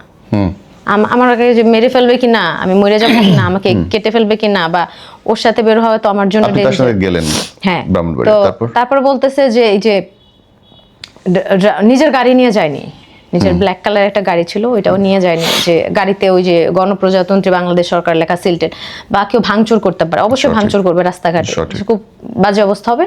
সে অন্য ড্রাইভার তার পরিচিত, তাকে কল করছে যে আসো। দেন গেলাম অফিসে। স্বাভাবিকভাবে অফিসে যখন যাব তখন সবাই ম্যাডাম হিসেবে ট্রিট করবে, ভাববে যে স্যারের ওয়াইফ, এবং সেভাবে সবাই আমাকে ট্রিট করতেছিল যে হ্যাঁ ম্যাডাম আসছে, এরকম একটা বিষয় ছিল। অফিসে গেলাম, যাওয়ার পরে বললো যে 15ই আগস্ট তো সরকারি ছুটি, তখন সরকারি ছুটি বাতিল হয়েছে। ও আমি অনেক শর্ট করে বলতেছি, মানে আরো অনেক স্টোরি। আপনি কি ব্রাহ্মণবাড়িয়া ছিলেন? ব্রাহ্মণবাড়িতে ছিলাম কিছু। কতদিন? বা যখন আটকা পড়ে যেতাম তখন হয়তো বা থাকা লাগতো, ঠিকই। ওকে ফাইন, ওইখানটা ছিলেন, নো ইস্যুস। আমার ইস্যু হচ্ছে যে আপনি কখন মনে হলো যে এই লোকটা আপনার সঙ্গে প্রতারণা করছে? লাস্ট বার যখন ব্রাহ্মণবাড়িয়া থেকে আসলাম ঢাকাতে, তখনও সব কিছু ওকে, মানে কোনো কিছু কিন্তু প্রবলেম নাই, ওকে, এভরিথিং ওয়াজ ফাইন। আসার পর একদিন হঠাৎ করে আমি ওকে কল দিচ্ছি, ও আমাকে খুব বিজি দেখাচ্ছে যে ও বিজি আছে। নর্মাল টাইমে যেটা হয় যে আমি যদি ফোনটা ফ্লাইট মোডে দিয়ে ঘুমাই নিকুঞ্জতে বাসার মধ্যে, সে পাগলের মতো কল দিতে থাকবে, আমাকে উল্টাপাল্টা বলতে থাকবে, কোথায় তুমি, এরকম কেন, ফোন বন্ধ রাখো কেন, হ্যাঁ। তারপর আমাকে আবার মাঝে মাঝে স্নেহ করে তুই করে বলতো, এ তো ওর বাসার অন্য কেউ আছে, নাম্বার দিবে আমার কাছে, আমি তো ভাবছি তুই আমাকে ব্লক করে দিয়ে চলে গেছো, তুই উনি আমার মনে হতো কি উনি আমাকে হারানোর জন্য ভয় পাইতেছে, যেটা মিথ্যা, মানে সত্যি না। তো উনি আমাকে একদিন রাতের বেলা বলতেছে, রাত 10টা-11টার দিকে উনি আমাকে বলতেছে, আমি বলতেছি তোমার কি কোনো প্রবলেম হয়েছে, হঠাৎ করে তোমার তুমি একটু ডিস্টেন্স ক্রিয়েট করছো, বা ডিস্টেন্স না, মানে তুমি কাজে ব্যস্ত হয়ে গেছো বা কিছু, মানে কোন কি সমস্যা বা কিছু। উনি বলতেছে না, ওনার বাবা মা দুইজনই স্ট্রোকের পেশেন্ট, ওনার মার কিডনি জটিলতা আছে, দুজনে স্ট্রোকের পেশেন্ট, অনেক সময় হসপিটালে ভর্তি হইতো, একজনের পর একজন সিরিয়ালে থাকেই। তো বাসায় হসপিটাল সেট আপ করা আর কি। তো আমাকে বলতেছে সূত্রটা যেখান থেকে হয়েছে, আমাকে বলতেছে আমার স্পাউসের ডেঙ্গু হয়েছে। সে আমাকে লিখছে আমার স্পাউসের ডেঙ্গু হয়েছে। আমি তখন আমার মনে হচ্ছে মাথার উপর আকাশটা ভেঙে পড়লো, যে স্পাউসের ডেঙ্গু হয়েছে মানে। আমি তখন কোশ্চেন করছি স্পাউসের ডেঙ্গু হয়েছে মানে। ও আবার যেদিন হচ্ছে সে আমাকে বলছে যে আমার শ্বশুরবাড়ি ময়মনসিংহ। তখন আমি ওই দিন সকালবেলা ওর কুমিল্লাতে হেড অফিসে ওর মিটিং আছে। বলছে তুমি আমার সাথে যাও, আবার বিকেলে আমরা চলে আসবো। আমি বলছি আমি হেড অফিসে গিয়ে কি করবো, আমার তো বোরিং লাগবে। বলছে আমি তোমাকে পরিচয় করে দেবো, সবার সাথে বসে থাকবো, আর যদি এমন না হয় তাহলে তোমাকে আমি কোথাও একটা থাকার জায়গা করে দেবো বা কিছু একটা ব্যবস্থা করে দেবো, আমরা ঘুরবো, বেশিক্ষণ লাগবে না। এটা বললাম। আমি কিনে গেছি, অ্যাসিস্ট্যান্টও ছিল সাথে। তো আমি যাব না, আমি সকাল থেকে কাঁদতেছি। আমি বলছি আমি বাসা, আমি তো যাবো। আমি কাঁদতেছি, আমি বলছি যে না তোমার অবশ্যই তার সাথে সম্পর্ক আছে, তুমি বলো তোমার ম্যারিটাল স্ট্যাটাস কি। তখন ঝগড়াও লাগছে। তুমি আমাকে ক্লিয়ারলি বলো তোমার ম্যারিটাল স্ট্যাটাস কি, are you married, are you separated, or are you divorced. তুমি আমাকে বলো, তুমি আমাকে ক্লিয়ার করো। তখন আমতামতা করতেছে, কি করতেছো, কি তুমি এমন করতেছো কেন বা কিছু। এবং সে আমাকে বোঝানোর ট্রাই করছে সে সিঙ্গেল। হ্যাঁ, তো তারপরে আমি বলছি আমি যাব না, আমি কুমিল্লাতে যাব না। এবং সে আমাকে তখন সে হঠাৎ করে অসুস্থ হয়ে গেল, সে অসুস্থ হয়ে গেছে, তার কাশি উঠছে, তার মানে যায় যে অবস্থা এখন। হ্যাঁ ঠিক আছে তুমি চলে যাও, এরকম একটা অ্যাক্টিং করতেছে। দেন আমি আবার তার সাথে গেলাম, গিয়ে উনি 5টা পর্যন্ত মিটিং করছেন, আমি গাড়ির মধ্যে ঘুমাইছিলাম, এরকম ছিল আর কি। তখন আমি ভাবছিলাম যে আমি তারপর থেকেই না অনেক সময় আমার অনেক আচরণে মনে হয়েছে যে ওনার তার প্রতি তার সাথে ওনার কোনো একটা মানে উইকনেস আছে, এবং আমি এখান থেকে বের হতে চাই। এটা আমার কাছে মাথায় পেইন লাগছে অনেক। যখন বলছে আমার স্পাউসের ডেঙ্গু হয়েছে, তখন আমি একদম পুরো শক খাই গেছি। আমি তাকে জিজ্ঞেস করছি যে স্পাউস আসলো কোথা থেকে। তুমি না সিঙ্গেল, তোমার না ম্যারিড লাইফে, তুমি নাকি তোমার তো ম্যারিটাল লাইফ থাকারই কথা না, তাহলে স্পাউস কোথা থেকে আসছে। হ্যাঁ, দ্যাট মিনস তোমার ওয়াইফের সাথে তোমার এখনো কানেকশন আছে আর হোয়াট এভার। ইস্যুটা ওখান থেকেই শুরু হয়েছে। যখন বলছে আমার স্পাউসের ডেঙ্গু হয়েছে, তখন আমারও তখন হঠাৎ করে মনে হয়েছে কিসের স্পাউস, কোথা থেকে আসছে। তখন আমি ওনার এক্স ওয়াইফ মানে স্পাউস হিসেবে উনি যাকে ক্লেম করেছিল, আমি তাকে কল দিয়েছিলাম। আমি ওটা রাগের মাথায় দিয়েছিলাম, শুধু আমি এতটুকু শিওর হওয়ার জন্য যে কারণ আমার মনের মধ্যে খুঁতখুত করতেছে, উচিত সেটা উচিত, তাদের মধ্যে কানেকশন আছে কিনা। এটা কি আমার দোষ? কিন্তু এটা উচিত, এটাই তো উচিত ওর জায়গা থেকে, এটাই আমার দোষ। এবং ওনার ওয়াইফ কি বলছে, ডিভোর্স হয়েছে না হয়নি? হ্যাঁ ডিভোর্স হয়েছে, ডিভোর্স হয়ে গেছে, হ্যাঁ পেপারসে ডিভোর্স হয়ে গেছে। এবং আমি কিন্তু ওকে নিয়ে যে খুব অনেক কিছু বলেছি না, আমি জাস্ট এটা জানতে চেয়েছি। শিওর হওয়া তো আপনার লজিক্যাল মানে আইনতই দায়িত্ব। হ্যাঁ, রিলেশনশিপে যাওয়ার আগে আপনার দায়িত্ব। সে আমাকে এটা বলছে যে আমাদের পেপারসে আমরা ডিভোর্সড, এবং সেটা আমাদের ম্যারিড লাইফের হ্যাপিনেস কখনোই ছিল না আমাদের। আমি কারোর সাথে সম্পর্ক যাওয়ার আগে আমার জানার দরকার নাই সে ডিভোর্সড। আমি শুধু জানতে চাইছি সে পেপারসে ডিভোর্সড কিনা। তাহলে তারপরে কি অসুবিধা? আমাকে জানানো হয়েছে পেপারসে ডিভোর্সড, এবং কিন্তু সে বলছে যে আমার তার সাথে যোগাযোগ হয়। ওকে, মহিলা বলছে, তার এক্স। ওকে, হ্যাঁ, আমার তার সাথে যোগাযোগ হয়, আমি ছাড়তে পারি না, মানে ওই কিছু জিনিস থেকে হচ্ছে আমার তার সাথে কানেকশন আছে, আমরা কানেক্টেড আছি, মেনে নিলাম। তারপর আমাদের কোনো মানে পেপারস, আমাদের কোনো অ্যাফেয়ার নেই। সেই জায়গা থেকে ওকে উনি যেটা করছে, তাকে আবার তার সাথে যেহেতু যোগাযোগ আছে, বলছে যে তুমি নাকি একটা মেয়ের সাথে তোমার এরকম নাকি রিলেশনশিপ আছে অর হোয়াট এভার, বা তোমার এরকম। তখন সে হঠাৎ করে তার ক্রোধ বেড়ে গেল। সে আগে থেকে একটু প্রতিহিংসা পরায়ণ, মানে রিভেঞ্জ ন্যাচারাল। মানে সে যদি মনে করে যে কেউ আমার ক্ষতি করতেছে, তার কাছে মনে হচ্ছে আমি তার ক্ষতি করছি। তার কাছে এই কল দেওয়াটাকে এসে থানাতে পুলিশরা আমাকে বলছে যে আপনার অন্যায় ছিল, আপনি প্রথম অন্যায় আপনার এটাই, আপনি তার ওয়াইফকে কল দিয়েছেন। দ্বিতীয় অন্যায় কি? দ্বিতীয় অন্যায় আমি সোশ্যাল মিডিয়াতে পোস্ট করেছি। সেটা কখন করেছি? যখন আমি আর সহ্য করতে পারতেছিলাম না। কি সহ্য করতে পারছিলেন না? আচ্ছা বলতেছে, তখন ও আমাকে কন্টিনিউয়াসলি গালি দিচ্ছে। হ্যাঁ, কন্টিনিউয়াসলি আমাকে গালি দিচ্ছে, মানে মেসেজ দিয়েই যাইতেছে, যাতা ভাষায় গালি দিচ্ছে। আমি এটা নিতে পারছি না, এবং আমি কোনো কাউন্টার অ্যাটাকও করছি না। আমি ভাবছি যে ও গালি দিতে দিতে একসময় থেমে যাবে। দেন আর একটা মানুষ যেটা বলে হয়তো সেটা যে মানে যত গর্জে তত বর্ষে না বলে একটা কথা আছে। ও গালি দিচ্ছে, ও এটা এক্সিকিউট করবে না, ও কিছু করবে না, ওর আগের মাথায় ক্রোধ থেকে আমাকে গালি দিচ্ছে। ও রাগ উঠলে এমনি গালি দেয়, গালি দিচ্ছে প্রতিদিন এরকম 10টা-20টা মেসেজ করে আমাকে পাঠাচ্ছে, গালি দিচ্ছে, হ্যাঁ তোর জীবনে আমি হেল করে দেবো, এরকম কিছু। পরবর্তীতে যেটা হয়েছে জানুয়ারি মাসে, তখন আমি আবার আমার বাসা থেকে ছেলে দেখছে। ছেলেটা হচ্ছে ইউএস। আপনাকে অফিসিয়ালি ব্রেকআপ করছিলেন নাকি ওই শেষ? অফিসিয়ালি কোনো ব্রেকআপই হয় নাই, ওই শেষ, ওই যে ওই ঝগড়াটা লাগলো তারপর থেকে ঝগড়াটা লাগলো, আর তারপর থেকে আমাকে প্রতিদিন গালি দিতেছে যে আমার 100% ঠিক হওয়া জিনিস তুই 500% মাইনাস করে দিছো। মানে ও আবার বউয়ের কাছে ফিরতে চাইছে। Exactly understood. এক্স্যাক্টলি ফিরতে চাইছে। মাঝখানে আপনাকে একটা কি বলে অপশন হিসেবে কয়েকদিন ট্রিট করেছে। সে আমাকে পছন্দ আসলে করেনি। তাইলে ধরেন যদি আমি মাঝখানে ট্রিটও করবো, দেন আপনার এবং তার পার্সোনাল ছবিগুলো অন্য মানুষ কিভাবে আপনাকে পাঠায়? আচ্ছা, এখন হচ্ছে সে সবাই বলে যে ভিতরে অন্য কোনো কাহিনী আছে, শুধু একটা কলের জন্য সে এত রাগান্বিত হবে, শুধু কলের জন্যই ভাই রাগান্বিত হয়েছে, আর কোনো ক্ল্যাশ নাই। মানে ওর বউর সাথে কেন ফিরে যেতে পারে নাই? শুধু কলের জন্যই। এবং সে কিন্তু ওর সম্পর্কে প্রত্যেক ওয়াইফ তার হাজবেন্ডের ক্যারেক্টারিস্টিক্স জানে। অবভিয়াসলি আগেও অনেক মেয়ের ব্যাপারে সে জানছে, জেনেই সে লিভ নিছে। সে আমাকে বলছে যে এমন অনেক মেয়ের আছে যখন এসে আমাকে স্টোরি বলতো মনে হচ্ছে আমার গল্প বলতেছে।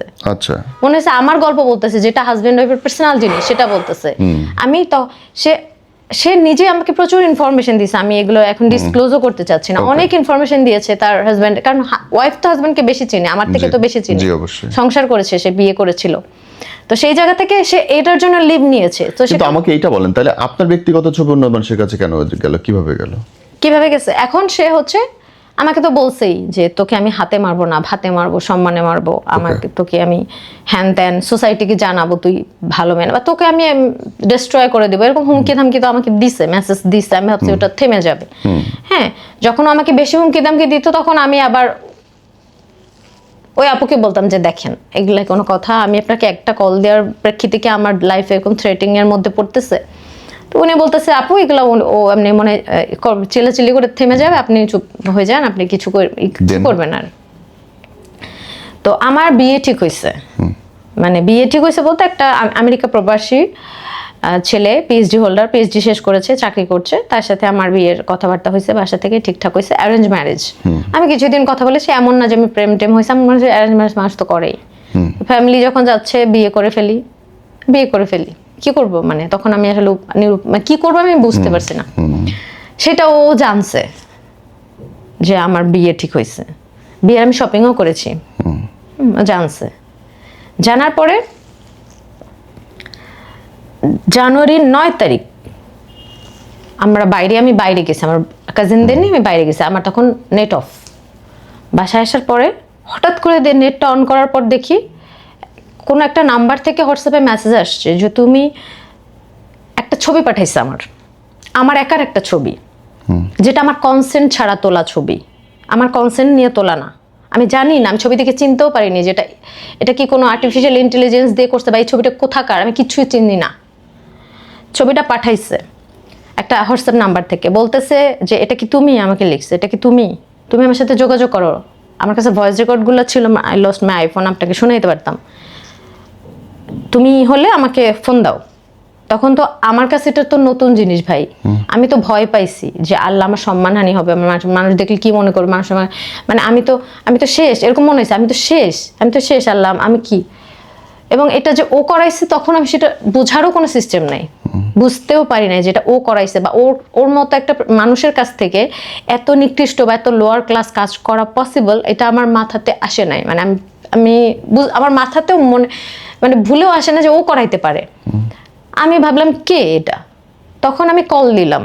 কল দেওয়ার পর ওই পাশ থেকে একটা ভয়েস আসছে, ছেলের কণ্ঠ, বলছে তুমি রেকর্ড করতেছো নাকি? আমি বলছি কিভাবে রেকর্ড করবো, আপনি তো হোয়াটসঅ্যাপে কল দিচ্ছেন, আর আমি রেকর্ড করে কি করবো, আপনি কি চাচ্ছেন আমার কাছে? বলছে কালকে সকাল 10টার মধ্যে জিডির কপিতে আছে এবং ডিবিতে এটার কাগজও আছে, টাকাটা যে আমি পাঠাইছি, কালকে সকাল 10টার মধ্যে তুমি আমাকে 50,000 টাকা পাঠাবা। যদি 50,000 টাকা পাঠাও তাহলে এই কাহিনী এখানে শেষ, তোমার কোনো ক্ষতি করবো না, কিছু করবো না। আর যদি না পাঠাও তাহলে এই ছবি সব জায়গায় পৌঁছাই যাবে, তোমার ফ্রেন্ড সার্কেল, ক্যাম্পাস, তোমার পরিচিত তখন আমি বলছি ভাইয়া আমি কাল একটা রাতের মধ্যে আমি 50,000 টাকা কিভাবে ম্যানেজ করবো, আমার কাছে তো টাকা নাই।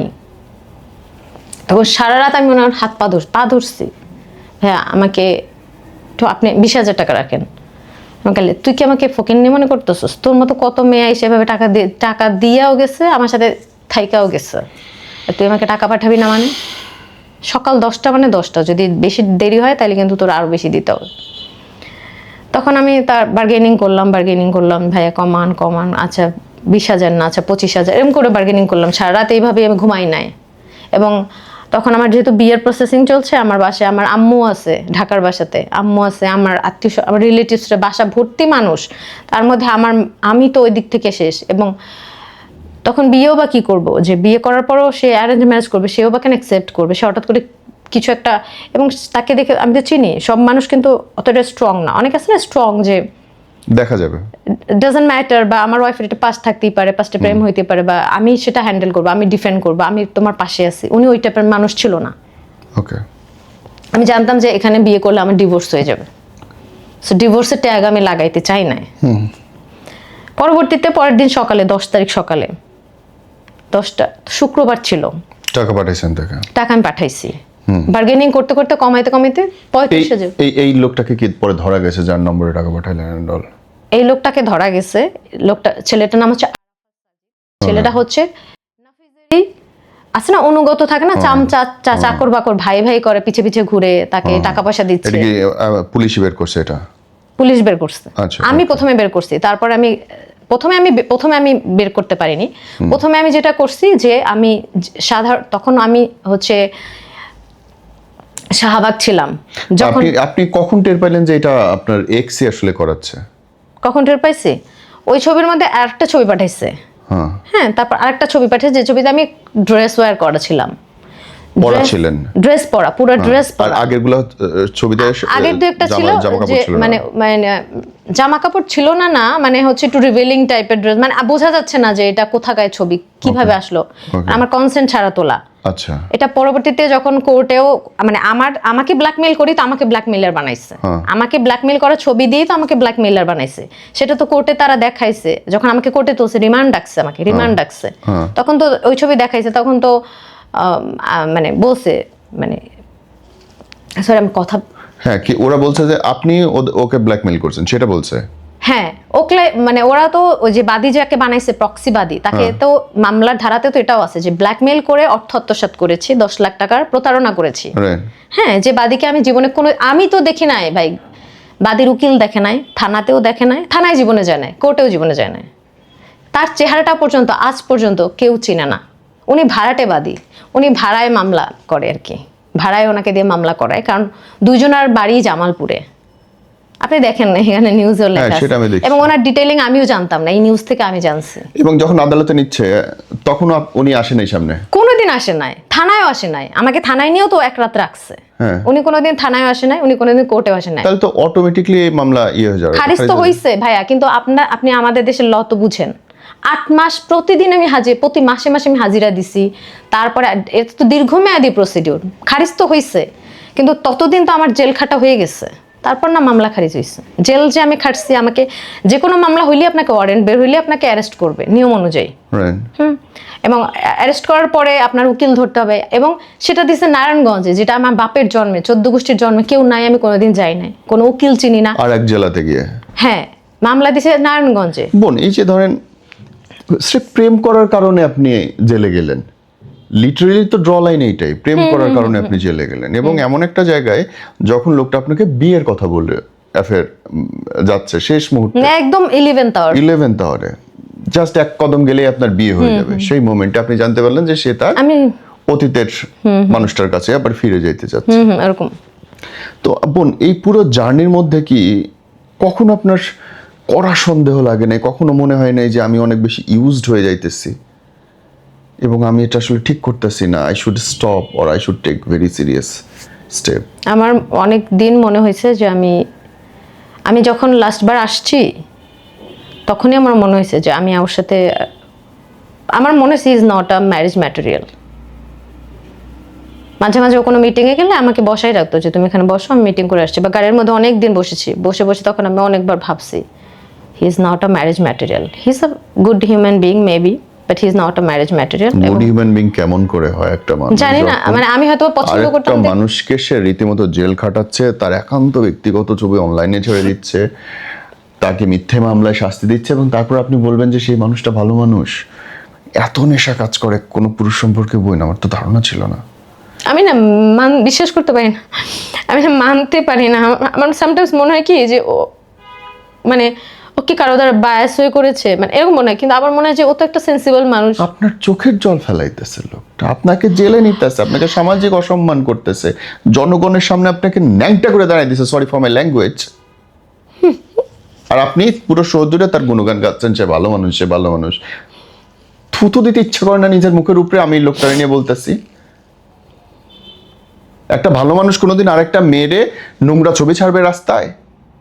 একটা ভালো মানুষ আরেকটা মেয়েকে ব্যবহার করে তাকে ফেলে দেবে, আরেকজনের কাছে চলে যাবে? একটা ভালো মানুষ ব্ল্যাকমেল করে টাকা নিবে? একটা ভালো মানুষ বিবাহিত জীবনে না গিয়ে অবৈধ সম্পর্ক থাকবে? এতগুলো গুণ হয় ভালো মানুষের, আর আপনি সাফাই গেয়েছেন তার নামে? বাহ, মহান! ভালো মানুষের সংজ্ঞাই বদলাই দিলেন আপনি আমার কাছে। কি আবার বোন, আপনার লাইফ থেকে যদি মানুষ শেখে, কি শিখতে পারে বলেন তো? আমি হয়তো মানুষ চিনি না, বা আমি হয়তো বেশি ইমোশনাল, যেটা হওয়া উচিত না, আমি জানি না। কি শিখতে পারে আপনার ভুল থেকে মানুষ?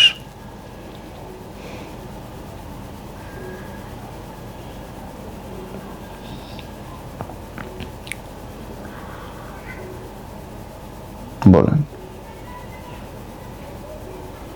মেবি আমি মানুষ চিনি না, বা কি আমি জানি, বুঝতেছি না আমি কি বলবো।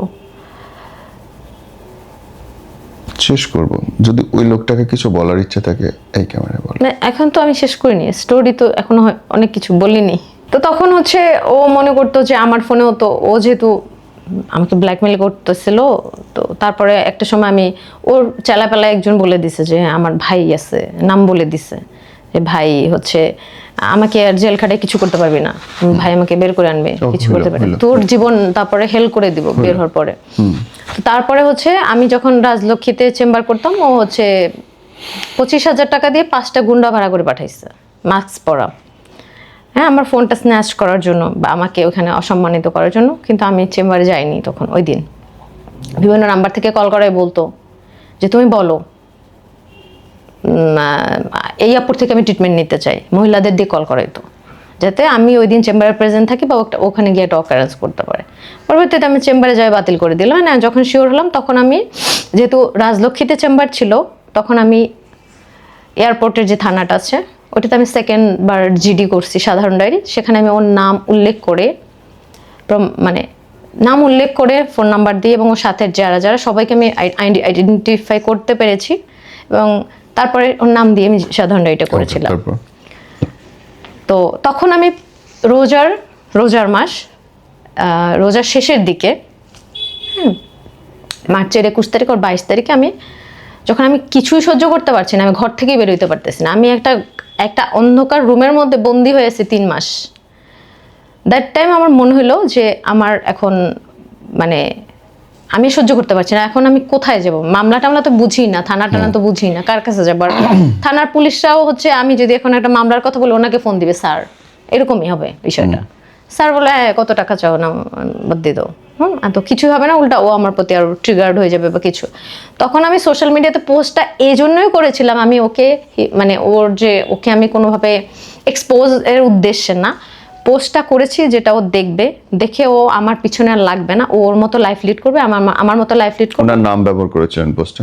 ওনার নাম ব্যবহার করেছি, এবং আমি বলছি যে ও যদি এরপর আমি আমি বলছি আমি প্রেসের সামনে চলে যাব, আমার কাছে এভিডেন্স আছে, আমার কাছে সবকিছু প্রমাণ আছে, আমি এখন আর যে আমি একটা সোশ্যাল মানে একটা মিডল ক্লাস ফ্যামিলি থেকে ব্যাকগ্রাউন্ড থেকে বিলং করি, এই যে কারো কাছে বইলো না, ফ্যামিলি তো বলে, আত্মীয় স্বজনরা বলে, কারো কাছে, কিন্তু আমি দেখি সবাই জানে, সবাই আমাকে এটা নিয়ে কথা শোনায় সারাদিন, মানে কিছু পান থেকে চুন খসলি বলবে তুমি তো জেল খাটছো, কেউ জানে না, কিন্তু পুরো বাংলাদেশে সবাই যখন জানে তখন আর লুকানোর কিছু নেই। তখন আমি মনে হয়েছে যে সবখানে নিউজ হইতেছে, যখন আমাকে অ্যারেস্ট করাইছে সেটা ইচ্ছা করে নিউজ করাইছে, টাকা দিয়ে নিউজ করে আমার এলাকায় পাঠাইছে, আমার ক্যাম্পাসে যেখানে আমার পরিচিত সার্কেল সবখানে সেটা পাঠাই দিছে নিউজটা।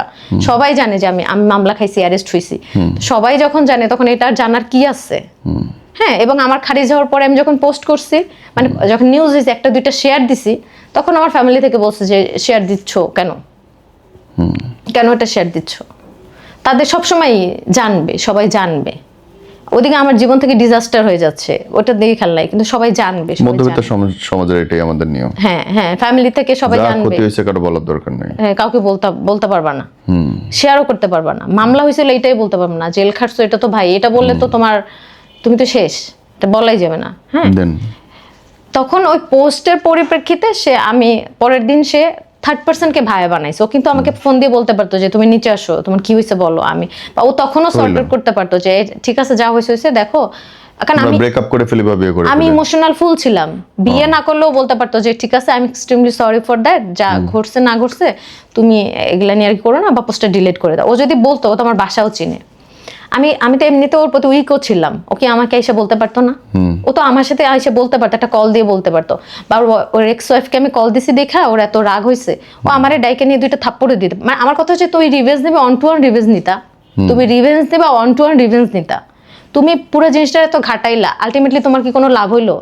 এত নিউজ পেপারে নিউজ হইতেছে, এত প্রতিবেদন হইতেছে। আপনিও তো তার আগে ইয়ে করছেন, তারে ফেসবুকে স্ট্যাটাস দিয়েছেন। ফেসবুকে কখন দিছি? যখন আমি এবং ডিবিতে বসে, রোজার মাসে ডিবিতে বসে আমি ওকে মেসেজ করছি হোয়াটসঅ্যাপে যে নাফিস তুমি, আমি কিন্তু না, দুইজনই একই রকম কাজ করলেন। উনি থার্ড পার্টির কাছে আপনার খোলামেলা ছবি পাঠাইলো, আপনি ফেসবুকে এসে দুনিয়াতে তাকে খোলামেলা করে দিলেন। না, আমি তার কোনো কিছু এক্সপোজ করিনি। তার নামটা তো মেনশন করছেন যে হ্যাঁ। ইউ ডিড উইথ অ্যালার্ট করেছি না কিছুই, আমি অ্যালার্ট করেছি তাকে যে আমার ইন্টেনশন ছিল না তাকে এক্সপোজ করার বা কিছু। ওইটাই তো স্পোজ যে ভাই আমার কাছে অনেক জিনিস আছে, তুমি কথাগুলো আমি করে দিব, আর কি থাকে। দুইজনই তো নোংরাই হয়ে গেল ব্যাপার। ওকে তো আমি ইনবক্সে অ্যালার্ট করেছি, ওকে আমি কিন্তু আপনি পার্সোনালি লিখছেন এন্ড অফ দ্য ডেতে, যে চেষ্টাই করেন এন্ড অফ দ্য ডেতে আপনি পাবলিকলি করছেন কাজটা। আচ্ছা হ্যাঁ, যদি দুইটাই সেম অপরাধী হইছে। তাইলে এটা যদি আমার অপরাধ হয়ে থাকে, Obviously একটা এটা মানুষ অপরাধ। আমাকে ব্ল্যাকমেইল করতেছে কন্টিনিউয়াসলি, ওইটা আমাকে তো মহা অপরাধ অবশ্যই, কিন্তু এটা অপরাধ। অপরাধ দিয়ে অপরাধ কাটাকাটি হয় না, সম্ভব না, দুটাই অপরাধ। হ্যাঁ, তখন আমি এবং আইনত সেটা দণ্ডনীয় অপরাধ, দুটোই। মানে পোস্ট করাটা পোস্ট করা আইনত দণ্ডনীয় অপরাধ। কারণ নাম নিয়ে তাকে তথ্য প্রমাণ ছাড়া বা কেসের ছাড়া বা জিডি নম্বর ছাড়া যদি আপনি প্রমাণ করেন বা লিখেন, আইনে তো বিচারকের দিন জিনিসটা, সেটা অপরাধ। তথ্য প্রযুক্তি আইন নতুনটাতেও অপরাধ ছিল, আগেরটাতেও অপরাধ। এখন আমার কাছে তো তথ্য প্রমাণ ছিল। বিচারের ভার আপনার না, সরি, তথ্য প্রমাণ আছে গো টু দ্য আদালত, সালিসি কমিটি। পাবলিক আপনি লিখতে পারবেন না, নিয়মেই নেই। চাইলে যে কেউ আপনার নামে মানহানি মামলা করতে পারবে। ও সর্বোচ্চ মানহানি 50 লাখ মামলা টাকা। করতে পারিনি কেন? করে নাই অন্য, মানে হোয়াট এভার, আমি কেন করেনি সেটা বলছি না। আমি বললাম মূল ভিত্তিটা দুজনেরই মূল ভিত্তি অপরাধমূলক। আচ্ছা, ওইটার পরিপ্রেক্ষিতে আমার কাছে মনে হয় যে হয়তো স্ট্যাটাসটা দেওয়া ঠিক হয়নি, বা তার ক্ষতি হয়েছে, বাট এটা অপরাধ ছিল। হ্যাঁ, হয়তো বা করা উচিত হয়নি। কিন্তু আমি আসলে কি করব তখন? আসলে আমি স্বাভাবিক, তখন হয়তো আপনি ছোট মানুষ দেখেন কি নাই করব ভাইয়া, আমি আসলে কি করা উচিত ছিল আমার? কি। ট্রু, কেস করা ছাড়া এর আসলে কোনো ইয়ে এবং ছিল না। কেস করা, আমি আসলে জীবনে আমার 14 গোষ্ঠী কোনো আমি থানায় যাইনি। আপনি তার নামে কোনো কেস করেন না এখন পর্যন্ত? না। আপনার একান্ত মুহূর্তের ছবি, আপনাকে প্রতারণা, বিয়ের প্রলোভন দেখিয়ে এতদিন একসাথে থাকা, লাস্টলি বিয়ে না করা, জেল খাটানো, তারপর আপনি কোনো কেস করেন নাই তার নামে? আমি কোর্ট থানা ফেস করে আসছি, আমি জানি কোনো লাভ হবে না, তাই আমি করিনি। এবং আমার সাপোর্টে কেউ নাই। আমি যে আজকে এটা বলতেছি, এটা আজকে যখন অনেক হবে, আমার ফ্যামিলি বা আমার সোসাইটি যখন দেখবে, তখন আমি অনেক প্রেশারে পড়বো। আমাকে বলবে যে আমাকে না করতে অসংখ্যবার, তুমি কোথাও কোনো প্রেসে ডাকলে যাবে না, কোথাও ইন্টারভিউ দিবে না, তুমি মুখ খুলবে না। এইটাই তো আমাদের মধ্যে। আমি যখন ভিতরে ছিলাম আমাকে এটা বলে বের করছে, কারোর সাথে কথা বলবো না, এটা বের হওয়ার পরে চুপ হয়ে যাবা, এখান থেকে বের হওয়ার পরে চুপচাপ ঘরে বসে থাকবা, কোনো কথা বলতে পারবা না। আমার সাথে হলো অপরাধ আর আমি হয়ে যাবো চুপ। ঠিক আছে, কোনো কথা বলতে পারবা না। বোন, শেষ করো। হ্যাঁ, লাস্টে যদি তো তোমার কিছু বলার এখন থাকে। স্ট্যাটাসটা দেওয়া যদি ভুল হয়ে থাকে ওইটার পরিপ্রেক্ষিতে আসলে হয়তো বা ভুলই ছিল, ভুলই হয়তো বা ছিল, মানে দেওয়া হয়তো বা উচিত ছিল না, যেটার স্ক্রিনশট আসলে সবাই রেখে দিচ্ছে বা এখন ঘুরতেছে। দুইটাই অপরাধ। ঠিক আছে। এটার পরিপ্রেক্ষিতে এখন সে পরের দিন কথা বলাইছে, আমি বলছি তারপর পরে আমি এটা হাইড করে দিয়েছি, ওকে। স্ট্যাটাসটা দিয়ে আমি হাইড করে দিয়েছি। সে বলাইছে হাইড করে দিতে, আমি বলছি যে সে বলছে যে আমার পক্ষ নিয়ে সে তার যে চেলাপেলা তাদের হয়ে ডিফেন্ড করবে, মুসলেকা দিবে, আইনত উকিলের মাধ্যমে আইনগতভাবে মুসলেকা দিবে।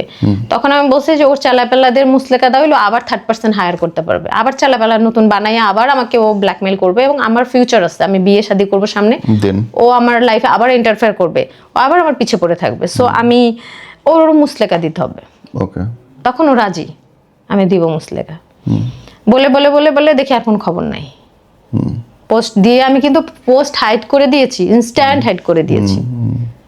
দেখার আমাকে কানেক্টেড করার আমার সাথে কানেক্ট হওয়ার সাথে সাথে তারপরে বলতেছে ঈদের 2 দিন আছে বাকি, ঈদের আগে ঈদের আর 2 দিন আছে বাকি, একজনকে দিয়ে বলাচ্ছে তুমি এগুলো নিয়ে বেশি বাড়াবাড়ি করো না, তোমার টাকা যেটা নেওয়া হয়েছে তোমার ওটাও ব্যাক করে দেওয়া হবে, তোমার মানে হচ্ছে মুসলেকাও দিয়ে দিবে ভাইয়া, সবকিছু করবে, কিন্তু সে আসলে কাগজ তুমি বলছো তোমাকে পাঠাইতে ভয় পাচ্ছে, তুমি যদি ফেসবুকে পোস্ট করে দাও বা এটা করো তার এই জন্য ভয় আছে, বাট সে ঈদের 2 দিনের মধ্যে করে ফেলবে।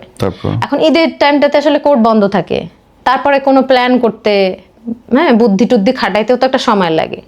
সো আমার মনে হয় যে তারপর যেটা হয়েছে ও হয়তো বা ওই যে তার ক্লোজ ছিল বা আশেপাশে সারাউন্ডিংস মানুষজনরা তার ক্লোজ ছিল, তাদের সাথে সে হয়তো প্রবলেম শেয়ার করছে যে আমি এরকম প্রবলেম কি করব, কি সলিউশন, তারা ওর থেকে বেনিফিটেড হয়েছে, টাকা পয়সা নিছে, সে তো অনেক লাখ টাকা খরচ করছে, একটা 10 লাখ টাকার মামলা দিচ্ছে, যেতে কোনো ব্যাংকের ট্রানজেকশন তো আছে আমার কাছে আছে, কোর্টে আছে। 3 মাসে 9 লাখ টাকা নিছি বিকাশে, হ্যাঁ, 6 মাসের ট্রানজেকশন বের করছে, 6 মাসে মনে হয় বিকাশের ট্রানজেকশন হয়েছে 34,000 না 33,000 টাকা। ওই সিমটা আমার নামে রেজিস্ট্রেশন করা, কিন্তু ওই সিমটা চালাতে আমার ছোট ভাই তখন কোচিং করতো, সে ফার্ম গেটে, ওর বাসা থেকে হয়তো বা টুকটাক ওকে টাকা পাঠাইতো হাত খরচ, সেই টাকাটা 6 মাসে 34 না 35,000 টাকা হয়েছে। এইটা হচ্ছে ব্যাংক ট্রানজেকশন। এবং বাদী হচ্ছে এমন বাদী যাকে কেউ চিনে না, প্রক্সি বাদী, যে কোনোদিন একদিন কোর্টে আসে নাই, থানায় আসে নাই, কেউ চিনে না, অথচ সেই মামলাতে, মানে ভাড়া করা বাদীর মামলাতে আমি জেল খাটতেছি, এবং উকিল জামিনের পরে এসে আমাকে আমার পাশে বসে বলতেছে, আমি অনেকবার কল দিছি, যে নাম্বারটা ছিল ওইখানে কাগজটাতে, বাদীর সাথে আমি অনেক কথা বলার ট্রাই করছি, আমি কোনোদিন তার সাথে কথা বলিনি। আমি বলছি আপনাকে কে হায়ার করছে? বলছে আমাকে পুলিশরা হায়ার করছে, আমাকে পুলিশ হায়ার করছে, আমি চিনি না এই লোককে। তো আমি বলছি আপনি চিনেন না ওই লোককে, অথচ আমার ফ্যামিলি এসে এখানে বসে থাকতো, আর আপনি এখানে এসে সেই লোকের পক্ষ হয়ে চিল্লাইতেছেন, চিল্লাইয়া বারবার আমার বেল কেটে দিচ্ছেন। প্রতি একবার বেল কেটে দিলে তো 7 দিন পর আবার, মানে 5 দিনের পর অ্যাপ্লাই করা যায়, আর 2 দিন থাকে হচ্ছে সরকারি ছুটি, 7 দিন পর আপনি তার জন্য আমার বেল কেটে দিচ্ছেন, অথচ আমার ফ্যামিলি অসহায়ের মতোই সেখানে কাঁদতেছে দাঁড়ায়। তখন উনি কি বললেন? তখন আমাকে বলতেছে প্রথম দিন আমি তোমাকে যখন দেখছি, তুমি অ্যারেস্ট হয়ে এখানে গারদে বসেছিল, আমি তোমার মনে আছে আমি তোমাকে এভাবে ওয়ার্ন করছিলাম। আবার আমাদের এলাকার এমপি যে ছিল, সাবেক এমপি আর কি, উনি আমার পক্ষে ভয়েস, ওনাকে জানানো হয়নি, উনি অনেক চিল্লাইছে আমাকে প্রথমে, কেন জানানো হয়নি, এই মেয়েটা এরকম সাফার করতেছে আমাকে। তখন উকিলকেও বলছে যে আপনি যদি আমার সাথে, আমি আপনাকে কার্ড দিয়েছিলাম মনে আছে স্যার, আপনি তখন যদি হইতে তাহলে আপনার কত আগে জামিন হয়ে যেত, এগুলো বুঝাইতেছে। মানে তাকে যদি আমরা কিছু টাকা টোকা দিতাম, আমাদের পক্ষ থেকে বলতাম আপনি ছেড়ে দেন, তাহলে হয়তো বা উনি জামিন বেল কেটে দিত। ওইখান থেকে উনি মোটা অঙ্কের টাকা পেয়েছে, দ্যাটস ওয়াই উনি, কিন্তু উনি চিনে না বাদীকে। সো ফাইনালি কোনার সঙ্গে আপনার কোনো কন্টাক্ট হয়েছে? আর কোনোদিন কোনো কমিউনিকেশন ছিল না। ওকে। কোনোদিন যোগাযোগ, ওনারা কি আবার বিয়ে করছে? না। ওকে, মানে আপু আর বিয়ে করেন নাই তারা? এখনো কি যোগাযোগ? তখনই উনি এনগেজড ছিল আরেকজনের সাথে, ওই মহিলা। করুক, আল্লাহ ওনারে ভালো করুক, নিশ্চয়ই। তাকে নিয়ে আসলে কথা বলতে চাচ্ছি না। সো তারপরে মানে ফাইনালি ওনার সাথে আপনার যোগাযোগ হয় নাই? না, ওই তো তারপরে বলছে ঈদের পর করব, ঈদের পর মুসলিকাটা সেটা দেওয়া হয়নি। না, সেটা দেয়নি বলে আমিও বাড়িতে ছিলাম, যে একটু ঈদের পরে একটু বেশি টাইম বাড়িতে থাকি। তারপরে ওই সময় গিয়ে আপনি ধরাটা খান? 16 তারিখে সকালবেলা আমি রেডি হচ্ছিলাম, সকাল 11টা ঘুম থেকে উঠছি, আমার মা আমার জন্য পরোটা বানাইছে, ডিম ভাজছে, হ্যাঁ ডিম ভাজছে, পরোটা বানাইছে, আলু ভাজি করছে। আমি একটা পরোটার একটা কোনা শুধু ছিঁড়ে মুখে দিছি, চুলার মধ্যে চা দিছে। দ্যাট টাইম কিছু সিভিল পোশাক পরা কয়েকটা লোক আমার বাসার মধ্যে ঢুকছে, একদম স্ট্রেট আমার ডাইনিং এ ঢুকে গেছে। ঢুকে গিয়ে বলতেছে যে তখন আপনার ওয়ারেন্ট বের হয়ে গেছে অলরেডি? ওরা তো ওয়ারেন্ট বের করছে, মামলা করে চাপা দিয়ে রাখছে। ওকে, এবং 11 তারিখ মামলা হয়েছে, 16 তারিখ 420406 এর একটা মামলা। আন্ডারস্টুড। তারপরে নিয়ে গেল আপনাকে এবং তারপরে পুরো ঘটনাটা ঘটলো। তারপরে আমাকে, আমি চাও খাইতে পারি না, ওই রুটির ওই অর্ধেক ভাঙা রুটি টেবিলে পড়ে আছে, চা পড়ে আছে, আমাকে বললো যে আপনি থানায় যাবেন। আমার এলাকার থানায় নিয়ে গেছে, আর এলাকার ওসি বলছে 2 দিন আগে থেকে আমার কল ট্র্যাকিং হচ্ছিল, বুঝতে ফোন কল ট্র্যাকিং। বুঝতে পারছি। সেইখান থেকে পরের দিন আমাকে টানতে টানতে হ্যাচড়াইতে আমাকে এটা বলেন বোন, এত সিদ্ধিরগঞ্জ নিয়ে এত গেছে। ঘটনা ঘটলো, আপনি তার নামে একটা কেসও করলেন না, কোনো প্রতিবাদ করলেন না, ব্যাপারটা অনেক ফিশি না? আমি কোনো কথাই বলতে আমাকে দেয়নি, কেউ আমাকে কথা বলতে দেয়নি। বিচারকের কাছে থেকে তো আপনি কেস করতে পারতেন, পুলিশি কেস না হইলেও আদালতে কেস করতে পারতেন। বাদী তো উনি না, বাদীর নামে মামলা করতে পারতেন। বাদীর নামে নাকি আরো অনেক মামলা আছে, হোক, তাকে কোনোদিন খুঁজেই পাওয়া যাবে না, তার নামে একটা মামলা আমি করেই দিতে পারি ইজিলি। সেটা আপনার সম্মান হবে, কারণ যে লোকটা আপনাকে মিথ্যা মামলা দিয়ে এত কিছু করেছে সে ছেড়ে আসবে, তাহলে তো হবে না, তাহলে মামলাটা শুরু থেকে আসতে হবে এবং আপনি ক্ষতিপূরণ দাবি করতে পারবেন যে তাহলে কেন আমাকে ধরা হলো। যদি আপনারা তারে ধরতে না পারেন তাহলে তার কথায় কেন আমাকে ধরলো? আমাদের দেশের আইন, আমি আইন নিয়ে মানুষের আইনের প্রতি তাহলে আমি একসময় ভাবতাম যে আইন আসলে সবার জন্যই মনে হয় সমান। না না না, ওটা পিস্টন কেস থেকে দেখছি আইন কিন্তু সবার জন্য সমান। শ্রদ্ধা ভক্তি মানুষের উঠে যাবে, আমি প্রত্যেকটা জায়গাতে দেখছি টাকা, ইয়া ট্রু। টাকা দেন, যখন আমরা রিমান্ড ডাকছে, হ্যাঁ টাকা দেন, তাহলে আমরা আপনার পক্ষে আওয়াজ তুলবো, আর সব আশেপাশ থেকে হাইপ দিব। এই হাইপ দেওয়ার জন্য 1000 টাকা দাও, পাশাপাশি আসে যারা হাইপ দিবে খালি যে হুম হুম হুম হুম হ্যাঁ হ্যাঁ হ্যাঁ হ্যাঁ করবে, এটার জন্য টাকা দাও। রিমান্ড ডাকছে, একটা 420 মামলাতে রিমান্ডও ডাকছে। এবং আমি আমার মাকে আমার চোখের সামনে অনেকবার দেখছি যে মহিলাটা, আমি ওই গারদের ভিতর থেকে মাথায় হাত দিয়ে দেখতাম তার গায়ে জ্বর, এবং মাঝে মাঝে সে ফেইন্ট হয়ে যাচ্ছে। এবং ওই যে সাক্ষাতের যে জায়গাটা ভাইয়া, ওইখানে সাক্ষাতের জায়গাটা খুবই স্কেয়ারি জায়গা, আপনি সহ্য করতে পারবেন না। আমার বাবা যখন অপোজিটে গিয়ে, কারণ অনেকগুলো লোহারি দেওয়া থাকে, অনেক দূরে থাকে, ডিস্টেন্সে, কথাই শোনা যায় না, তখন আপনি টেলিফোন থাকে ওইখানে, হ্যাঁ আপনি চেহারাটাই দেখতে পারবেন না। সাক্ষাৎ কি আপনি চেহারাটাই দেখতে পারবেন না। আপনি তো দেখতে গেছেন, আপনার কাছের মানুষকে একটু ধরবেন, ধরার তো সিস্টেম নাই, আপনি চেহারাটাই দেখতে পারবেন না।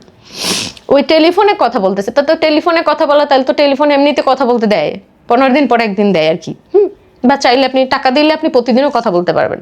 ওই রকম আমার বাবা যখন আমার সাথে দেখা করতে আসছে, সে তো এক্সপেক্ট করে না, তার মেয়ে ডাক্তার হয়েছে, ডেন্টাল সার্জন হয়েছে একজন, সে কি চাইছে তার মেয়ে তাকে প্রাউড ফিল করাবে, এমন কোনো অ্যাক্টিভিটিস করবে যে সে ফিল প্রাউড।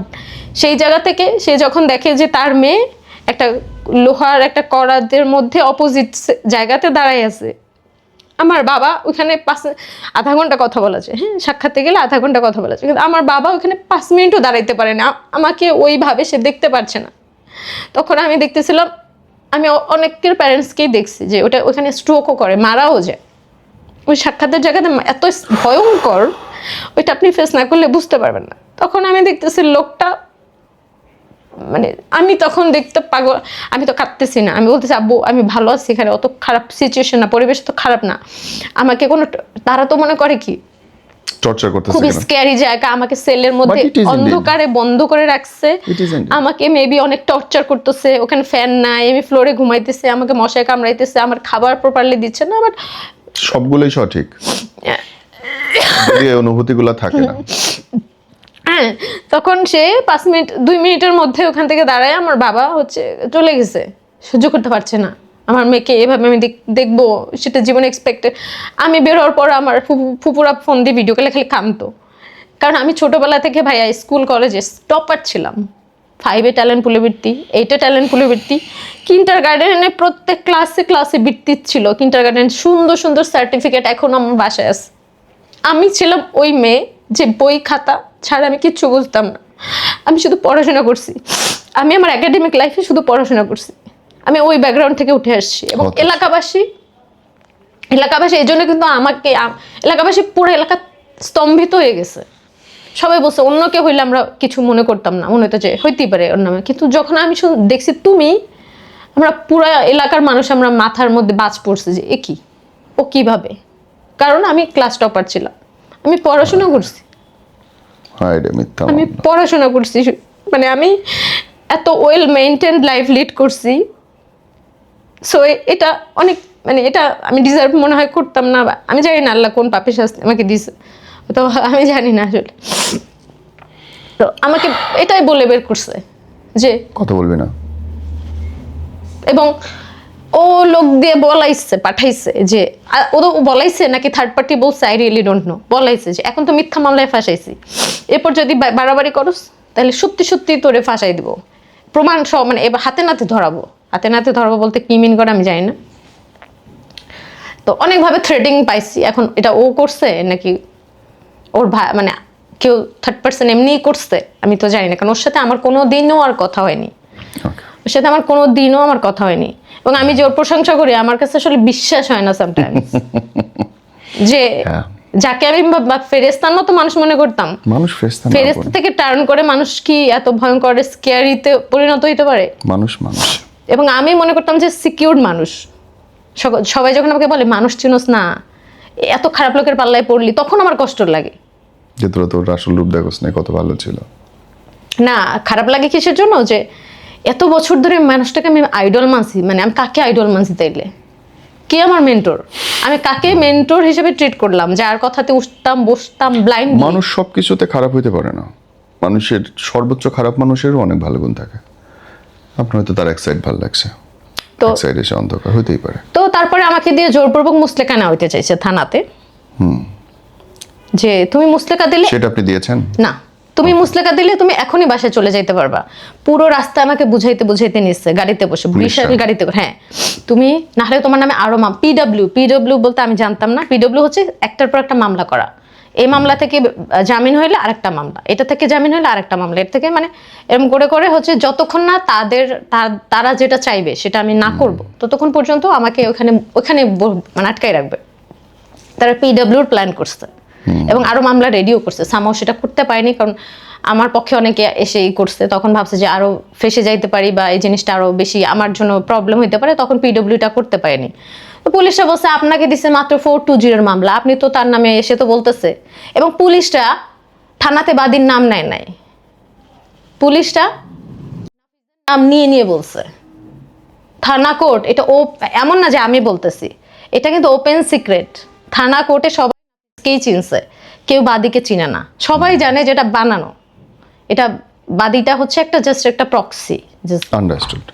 ঠিক আছে বোন, আমরা শেষ করছি। তো আমরা আমি এই যে এত মাস হয়ে গেছে না, আমি তো কখনো কিছু বলি নাই।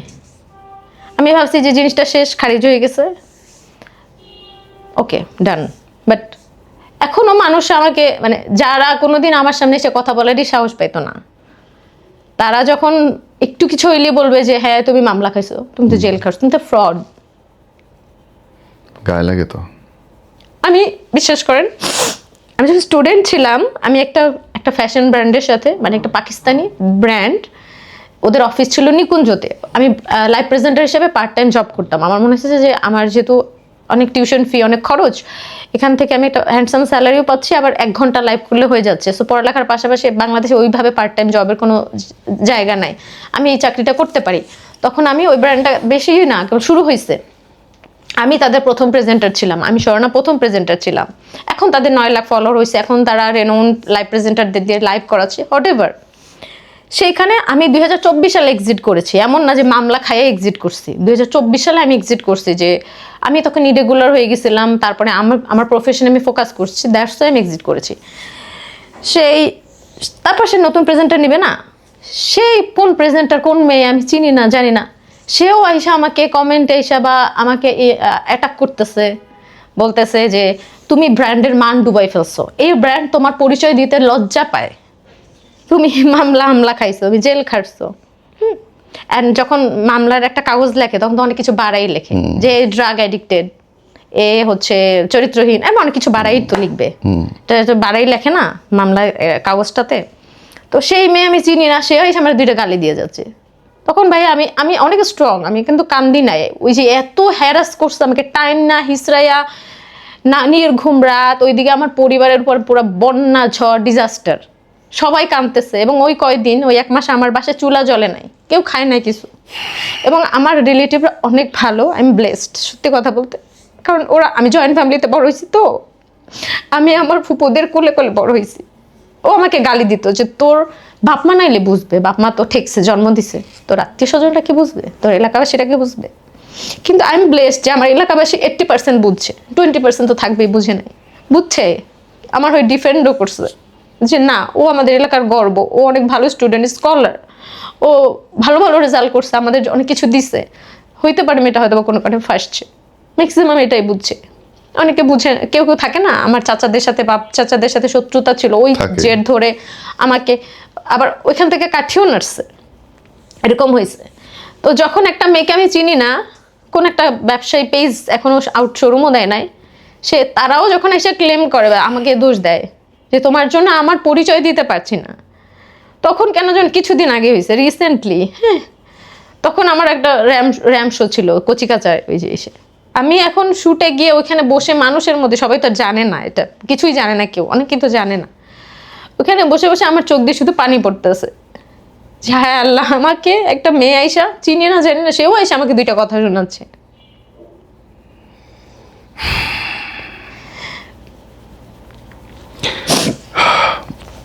আমার তরফ থেকে এটাই বলার, বোন,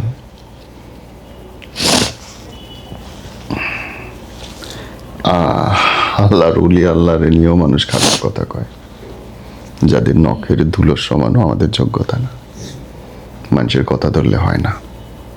তারপরে এই যে বলে, আমার প্যারেন্টসকে বলে খারাপ যে ওকে কোন একটা ছেলে টেলে পাইলে যারে পান বিয়ে দিয়ে দেন, ও মানে এখন আর কে বিয়ে করবে। এবং অনেকের এটা গ্র্যাটিফিকেশন, কারণ আমার জন্য আগে অনেক হাই এন্ড প্রপোজাল আসতো, সেটা নিয়ে অনেকের জেলাসি ছিল কাজিনদের মধ্যে, বা আম্মু যেহেতু সরকারি টিচার, সরকারি কলেজের কলিগসদের মধ্যে, তাদের মধ্যে একটা গ্র্যাটিফিকেশন, মানে মনে মনে খুশি, ভালো ভালো বিপদ হয়েছে, বিয়ে শাদী করবে না, ক্যারিয়ার শেষ, ডিস্ট্রয় হয়ে গেছে। বাট আমি কিন্তু ডিস্ট্রয় হইনি, আমি কিন্তু স্ট্রংলি কাম ব্যাক করেছি। আমার জামিনের 10 দিনের মধ্যে আমি চাকরি নিয়েছি হসপিটালে, তারপরে চেম্বার করেছি, আমি সব করেছি। এবং আমি সবসময় চার্মিং থাকি, এটাও মানুষ নিতে পারে না। তুমি জেল খাটছো, তুমি ঘরের মধ্যে বন্দি হয়ে থাকবা, তুমি এত চার্মিং, এত হাসি খুশি, এত ঘুরতেছো ফিরতেছো, চিল করতেছো কেন? আমার কেউ ভাঙতে পারবে না, আর কই, আর কি ভাঙবে? আর এই বলে চুপ থাকো, আমার কথা হচ্ছে আমার হারানোর কিছুই নাই। একটা আমরা আমাদের জীবনে, আমাদের ডেইলি লাইফস্টাইলে আমরা যে কোনো ভুল থেকে, পাপ থেকে দূরে থাকি কেন? আমি যদি এই ভুল পাপটা করি, ক্রাইমটা করি, আমার পানিশমেন্ট হবে, আমার থানা পুলিশ হবে, আমার জেল হবে, আমার ফাঁসি হবে, এই তো সর্বোচ্চ শাস্তি নাকি? আপনি যখন সেই ভয়টাকে আপনারা ভাঙাই দিবে, আপনারা জেল পর্যন্ত নিয়ে যাবে, আর কিছু নেই। জেলে নিয়ে আমাকে ওইখানে বসে থ্রেট দিচ্ছে পুলিশদের দিয়ে, এদের দিয়ে, ওদের দিয়ে, যে তোমার নামে আরো মামলা রেডি হচ্ছে। আরে ভাই, আমি তো জেলের মধ্যেই আছি, আরো মামলা রেডি হলে কি হচ্ছে? আরো 10টা মামলা দিলেও তো আমাকে তোরা এখানেই ধরে নিয়ে আসবি নাকি? এখানেই তো ধরে নিয়ে আসবি। ভয় দেখানো হইলে তুই আমাকে আগে ভয় দেখাইতি, জেলে গেলে ভয় কেটে যায়। তো ওইখানে যাওয়ার পর 10টা মামলা দিলেও কি, একটা মামলা দিলেও কি, আরো যদি তুই এরপরও 5টা মামলা দাও, তাতেও আমার কি আসে যায়? আমি তো ফেস করি আসছি, আমি তো এনভায়রনমেন্ট দেখিয়ে আসছি, ওটা বুঝিয়ে আসছি। এখন উল্টা যাওয়ার সময়, তাই না? এখন উল্টানোর সময়। তো এখন তো আমার শরমই নেই। But the last line I liked ইট ভাই, যেটা আমি ভাঙা পড়ি নাই, আমি আবার সব শুরু করছি। হ্যাঁ, আমি সবকিছু করছি নাই তো, আমি ভেঙে পড়ি নাই তো। কিন্তু আমি 8 মাস প্রতি মাসে হাজিরা দিছি। এমন হয়েছে বৃষ্টি ছিল, তারপর থেকে কিন্তু বৃষ্টির সিজনও ছিল। হ্যাঁ, আমার জুন মাসে জামিন, মে মাসে জামিন হয়েছে, বৃষ্টির মধ্যে এমন হয়েছে, আমি বাইক নিয়ে এখান থেকে নারায়ণগঞ্জ গেছি, ঢাকা থেকে। বলছি ভাইয়া দেরি হয়ে গেছে, ভাই আপনি ফুল অন স্পিডে চালাবেন, কোথাও থামতে পারবেন না, আমার হাজিরার সময় চলে যাবে। ওই ঝুমঝুম বৃষ্টি পড়তেছে, এমন জোরে, মানে সত্য প্রবাহ হইতেছে, বৃষ্টিতে ভিজে ভিজে গিয়ে হাজিরা দিয়ে আসছি। তখন স্ট্রং ছিলাম, কখনো আমার চোখে পানিও আসে নাই। আমাকে অ্যারেস্ট হওয়া থেকে শুরু করে, যখন আমাকে র্যাব এসে আমাকে ধরছে, বলছে আপনার নামে মামলা হয়েছে, কে মামলা করছে নাম বলার পর তো চিনি নাই, তখন আমি ওই ভিডিও করে ওরা কিন্তু রেকর্ডেড করে রেখে দেয়, তখন কিন্তু আমি সাথে সাথে বুঝছি মামলাটা কে করাইছে, কি উদ্দেশ্যে করাইছে। হ্যাঁ, করাইছে মূলত আমাকে দিয়ে মুসলেকা নেবে মামলার এগেনস্টে, যে মামলাতে লেখা ছিল এই মেয়ের মূল পেশা প্রতারণা করা, প্রতারণা, ব্ল্যাকমেলিং করা, মানে ও যেটা করছে ওইটা এটাই লেখাইছে। সেটার এগেনস্টে মুসলেকা, থানায় মুসলেকা দাও মানে কি? আমি স্বীকার করে নিয়েছি আমি এটা করি, এটাই আমি করেছি। ইন ফিউচার যদি আমি এটা করি তাহলে আমি দায় মানে ইন ফিউচার কারোর সাথে এটা করলে আমি দায় থাকবো। এটা যখন মুসলেকাটা আমি দিব তখন ওর বিরুদ্ধে আমি আর কোনো দিনও মুখ খুলতে পারবো না। আজকে যে অনুষ্ঠানে আসছে মুখ, ও তখন এটা সাবমিট করবে কোর্টে যে দেখেন এই মেয়ের আগেও এই রেকর্ড আছে, সে প্রতারণাই করে। এটা তাকে বুদ্ধি দিছে আশেপাশের মানুষরা। Understood, understood.